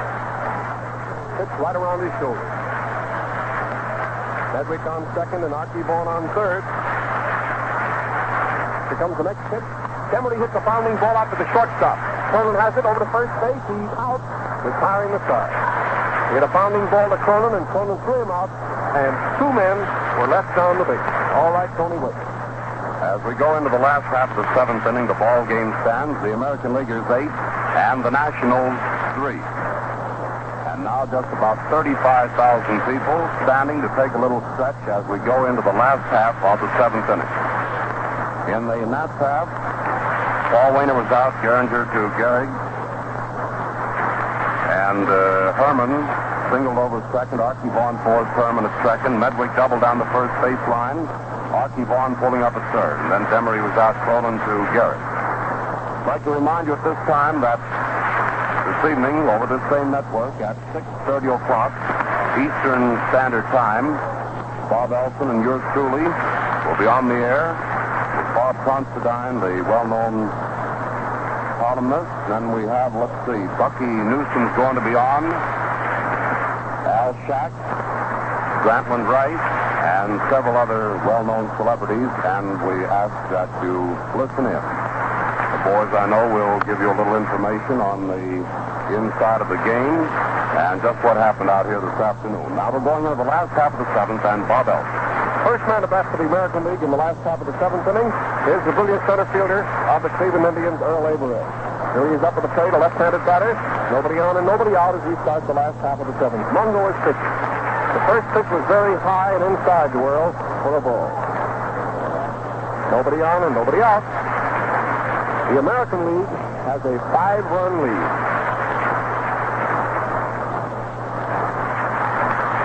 Pitcher's getting his sign out there. He's ready. Fastball low and inside. A ball. Ball 2. Johnny Mize at first. Herman at second. Bartell at short. And Vaughn at third. Paul Wainer in right field, Frank Demery in center field, Joe Medwick in left field, Mancuso is the present catcher, and Van Lingle Mungo is the pitcher. Fastball, he swung that time and missed it. Gabriel went around fast that time trying to give that ball a ride. It was Mungo's fastball right down the middle, and he missed it. Now it's 2-1.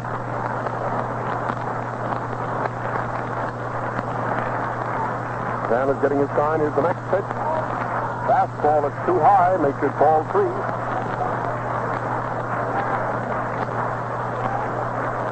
3-1 count. Earl Averill is the first man up. Here's the next pitch. Ball, he walked in, it was high and inside. Averill gets the base on ball. Here's Coleman, he has one hit, a double. Joe Coleman, former shortstop and former manager here at Washington, coming to bat now with a teammate on first base and nobody out in the last half of the seventh.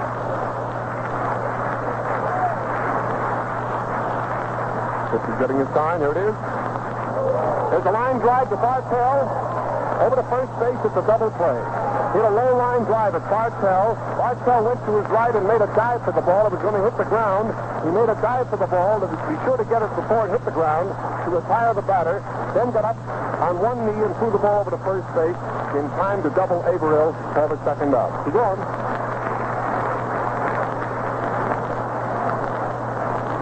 The line drive to Bartell. Bartell demise. It was a double play. Here's the catcher, Bill Dickey. He has a single, a walk, and a double for a perfect day at the plate. Ball, the first pitch to Bill. It was inside. Forced him back from the plate. Here's the great catcher, this fella. Fine receiver of pitchers. Good hitter. Real hustler out there. Believe me, he's the real backbone of this Yankee machine. Here's the pitch. Hit, saved, ball. Rolling inside. Bill Dickey up at the plate. Tall, slender fellow, a left-handed batter. Next pitch, he slams a fly ball into center field. The center fielder's waiting. He caught it. He hit a fly ball into center field, and the center fielder didn't hardly have to move until the ball almost got to him, and all of a sudden the ball sunk fast, and he made a lunge for the ball and caught it. There was a sudden ooh through the crowd here, and it retired the side. Here's Tony Wakeman. We're going into the last half of the seventh inning, or rather the first half of the eighth inning, and the ball game stands the American Leaguers 8 and the Nationals 3. This is the All-Star ball game coming to you from Griffith Stadium, Washington, D.C., the nation's capital. I again want to bring to your attention the fact that tonight from 8:30 to 8:45 p.m. Eastern Standard Time, or 9:30 to 9:45 Daylight Saving Time, the Mutual Broadcasting Network will make a special pickup to KGMB Honolulu, and during that broadcast, an explanation will be given of the activities which are being exercised in the search for Amelia Earhart and her navigator, Noonan. We're going in now to the national half of the eighth inning, and Bob Elson. Thank you, Tony. Well, we're starting the eighth inning of this All-Star game in the nation's capital in Washington. Joe McCarthy evidently believes in keeping the original lineup in there. There are no changes. And we're starting the first half of the eighth inning with Johnny Mize, the slugging first baseman of the St. Louis Cardinals, who's been hitless today, coming up to face Mel Harder. The National League is 5 runs behind. The score is 8-3 in favor of the American League. Now the pitch. First pitch to Johnny Mize is too low. Ball. Maggio right field. Averill center field, and West in left. Rolfe third, Coleman short, Gehringer second, Gehrig first. Harder goes through his motion. Here's the next pitch. There's a fly ball in the left field that West is over for and has for the out. He hit a fly ball in the left field that was caught by Sam West. He moved over about 10 feet to his left and caught it easily for the first out. Here's the catcher, Gus Mancuso.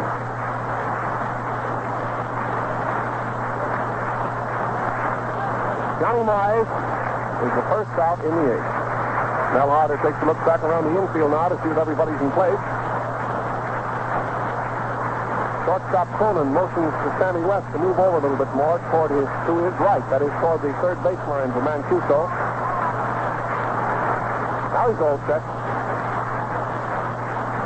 First pitch to Gus. He hits the pounding board on the third baseline. Ross comes in fast, up with it over to first base. He's out. Ross to Gehrig.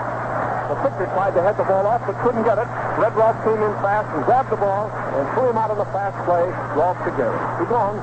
Next man to come up is the shortstop, Bartell.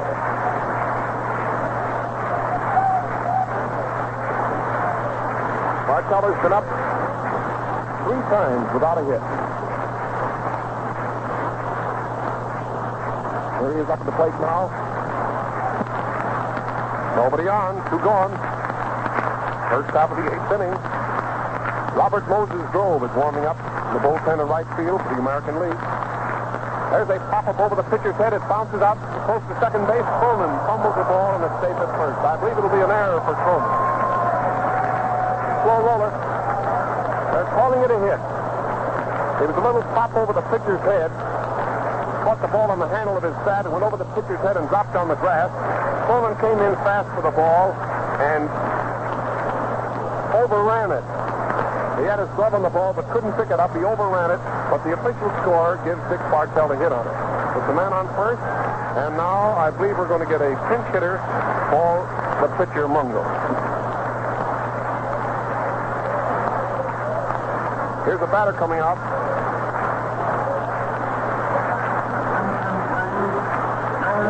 Joe Moore of New York.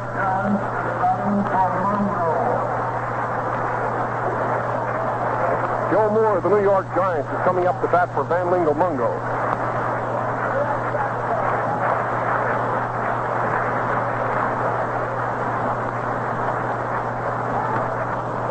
Here he is up at the plate.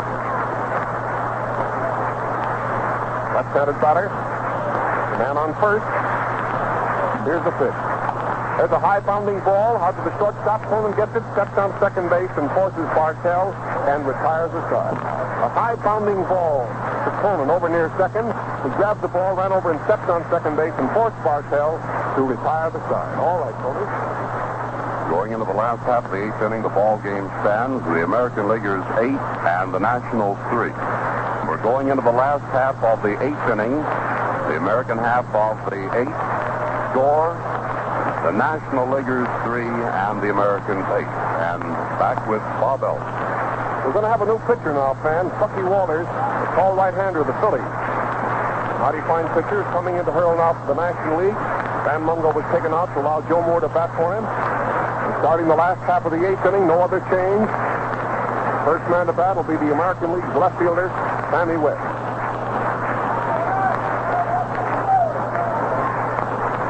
Score is 8-3 in favor of the American League as we start the last half of the eighth.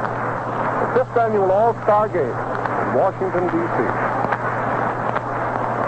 Here's West up at the plate. He bats left-handed. He's made one hit. First pitch is low and inside, a ball. Walters is a slender right-hander. A lot of stuff in that ball. He used to be an infielder. Gray uniform with black cap, black stockings. Here's the next pitch. There's a high pop fly in the infield. Billy Herman is under it. He's moving over behind second base. He's motioning Bartell away. He caught it for the first out. He popped up to Billy Herman. Here's Harder coming up.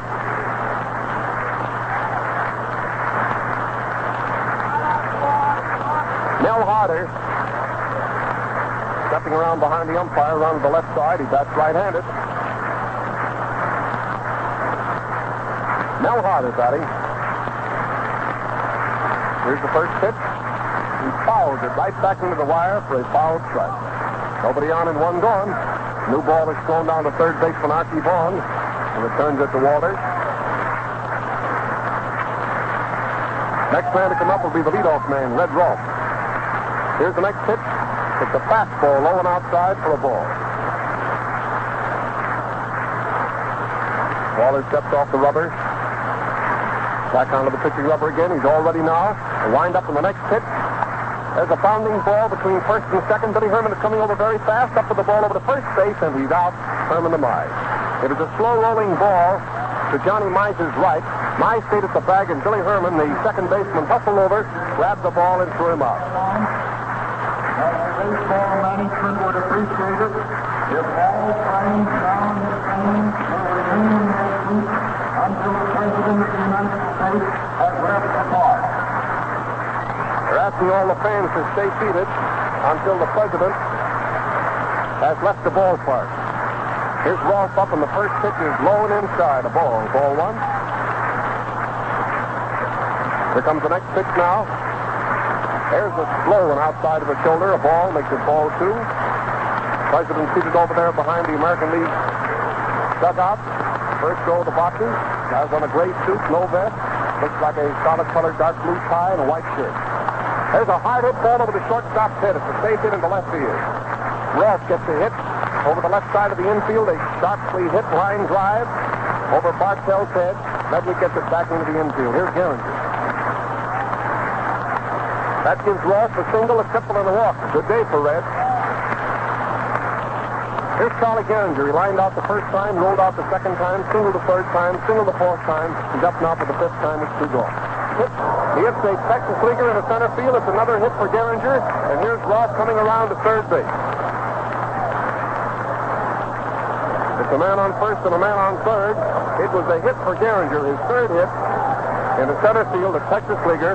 Emily came in fast and picked up the ball and fired it to third base, but the play wasn't even close. Rolfe was in the third base. Way ahead of the ball, there's a man on first and a man on third, and the next man to come up is the right fielder, Joe DiMaggio.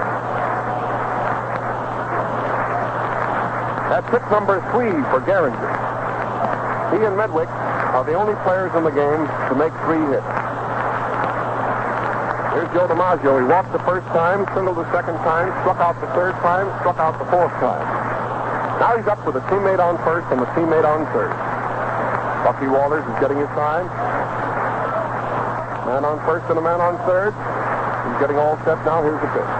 DiMaggio looked at one high for a ball. The score is 8-3 in favor of the American League. They're batting in the last half of the 8th. National League has one more chance. Pitch is getting his sign out there again. He's all ready. There's a high infield fly. Third baseman Vaughn is coming down the line between the plate and third base. He caught the ball about 5 feet outside the line. Halfway between the plate and third base, the ball was caught by third baseman Archie Vaughn, and it retires the side. That's the end of the 8th inning, and here's Tony Wakeman. The score stands at the end of the 8th inning. The American Leaguers 8 and the National Leaguers 3. In that half of the 8th inning for the American Leaguers, West flied out to Herman. Carter was out, Herman to Mize. Then Rolfe singled out to left. Geringer singled to center. Rolfe moving down to third. And then Joe DiMaggio sent a high foul down the third baseline, which was taken by Archie Vaughn and retiring the side. We're going in now to the national half of the 9th inning, and the score 8-3 in favor of the American League. The ball game being played at Griffith Stadium in Washington, D.C. Okay, Bob. Well, it's the last hope for the National League now in the first half of the 9th inning. Paul Wainer, who has made a hit today, coming up to face Mel Harder with the National League 5 runs behind. American League is keeping 2 pitchers warming up in the bullpen in right field. They're warming up Grove and Wesley Farrell. Well, here's Paul Wainer up. Paul has tried 4 times today for a hit without success. First pitch is wide, waist high for a ball. Score is 8-3 in favor of the American League. The ball game is in the first half of the 9th. American League infielders talking up out there. Now he's all set. Here's the pitch. It's the ball that's inside. It almost hit him in the leg, and he jumps out of the way. Ball 2. This is getting a sign out there again. He gets all ready. Nobody on and nobody out. Here's the next pitch. To right. Right over the plate, waist high. It's called on Paul Wainer. And the count now is ball 2 and strike 1. Next man to come up is Billy Herman and then Archie Vaughn. Which is getting all set out there again. Here it is. There's a bounding ball off the pitcher's glove. He knocks it down, picks it up over to first base. He's out. Harder to Gary. A bounding ball right back at the pitcher. He knocked the ball down, picked it up, dropped it again, picked it up again, and got Paul Wainer at first base by a step or 2. Harder to Gary. Here's Billy Herman. Herman has been up 4 times. He reached first 3 times. Twice on hit, once on an error.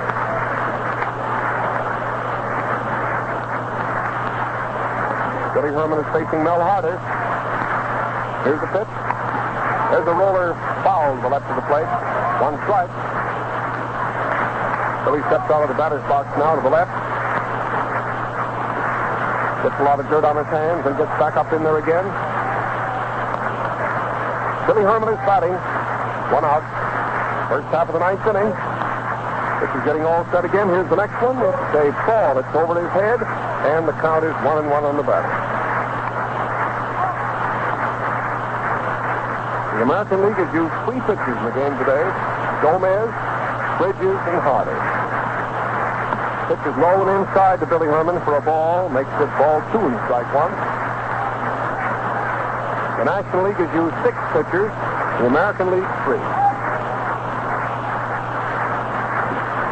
takes his time out there again and gets all ready. Here's the next pitch. It's a bounding ball to the first baseman's right. Gary gets the ball. The pitcher's going over to cover. He's out. Gary gets the assist, and the pitcher gets the put out. Gary to Harder. 2 gone. 1 more out, and the ball game will be history. Here's Archie Vaughn coming up. He's made 1 hit.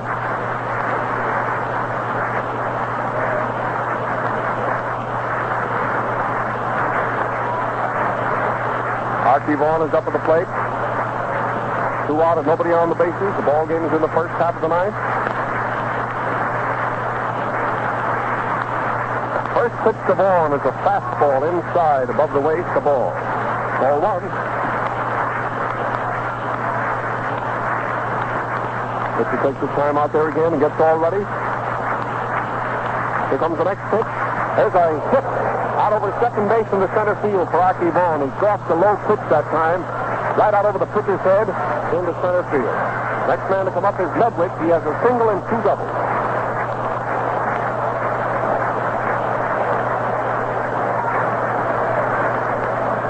That was the National League's 11th hit. Here's Medwick up. Single and 2 doubles today. Harder's getting ready. First pitch he swung at hard and missed. Medwick took that characteristic full swing of his and missed the ball that time. He looks good when he misses. Steps back out of the batter's box now. Pulls his cap down firmly on his head. He's baseball's leading hitter. Harder gets ready again. Here's the pitch. There's a high foul down the right field line. It's going into the upper tier of the boxes. And it's 2 strikes on Medwick. 2 out and a man on first for the National League.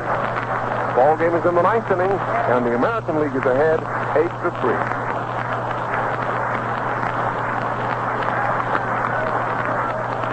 Medwick up at the plate with a man on first.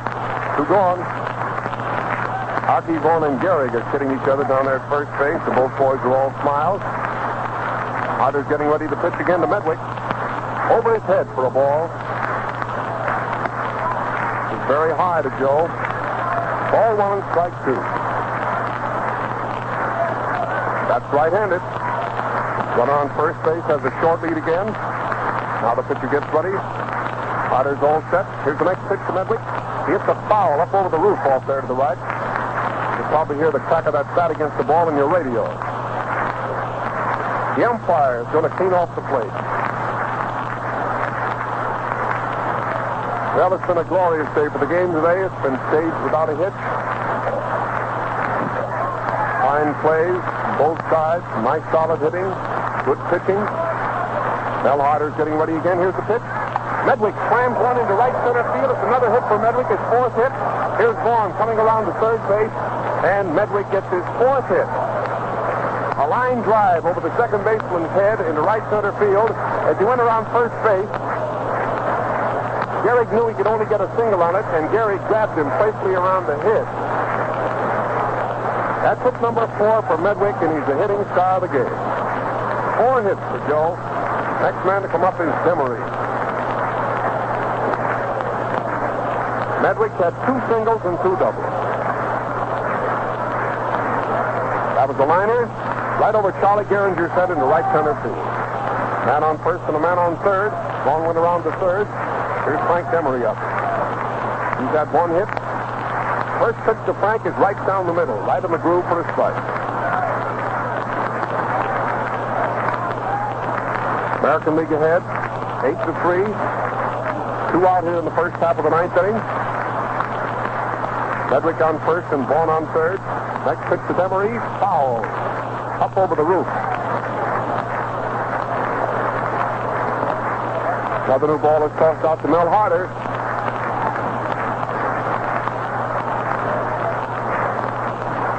Medwick is talking to his boss, Frankie Frisch, over there on first. Frisch is the coach at first. Frankie's probably very proud of one of his pupils today. Medwick was made 4 hits. Here's the pitch. Demery hits a bounding ball out to Gehringer. Picks it up, goes at the first base. The game is over. The American League defeated the National League today for the 4th time in 5 years. The American League defeated the National League by a score of 8-5. Now the players are getting off the field and going to their respective dugouts. Fans are all sitting tight until the president leaves. My associate, Tony Wakeman, is going to give you a recapitulation of this 5th annual All-Star Game, which today has been played in the nation's capital, Washington, D.C. And now this is Bob Elson with my part of the job over, saying goodbye, hoping you've enjoyed our play-by-play broadcast and that you've enjoyed your afternoon here at the All-Star Game in Washington, D.C. Here's Tony Wakeman. Okay, Bob, and I hope you get the official runs, hits, and errors before we sign off. The game over now in favor of the American Leaguers, 8-2-3. The players immediately rushed over to the dugout. Lou Gehrig got the ball, which was used. That is the last ball, stuck in his hip pocket, and then dashed over to the dugout, picked up his own basket he brought along to this ball game, and each player did likewise. The 35,000 enthusiastic baseball fans gathered here this afternoon remain in their seats, excepting a few out the bleachers. Come onto the field. The president's car is coming on, and when the president of the United States leaves, why, the fans will follow immediately. And the crowd starts applauding, and the fans out in the center field bleachers coming onto the field now, although they make no attempt to rush for the driveway, which the president's car will leave. The car has driven up to the box. President getting into the car. We've had a grand day for the ball game here at Griffith Stadium. It's about 92 right here in our little perch hanging down from the second tier between third base and the plate. Finally, after about an hour of baseball, we got into the shadows of the stands, and we cooled off just a bit. Now the president has gotten into his car with his military aide and his son, and he waves goodbye to the officials of the Washington Baseball League, Mr. Reinen and Clark Griffith. The president's car is now pulling out of the stadium. Here are the official runs, hits, and errors. For the American Leaguers, 8 runs, 13 hits, and 3 errors. And for the National Leaguers, 3 runs, 12 hits, and no errors.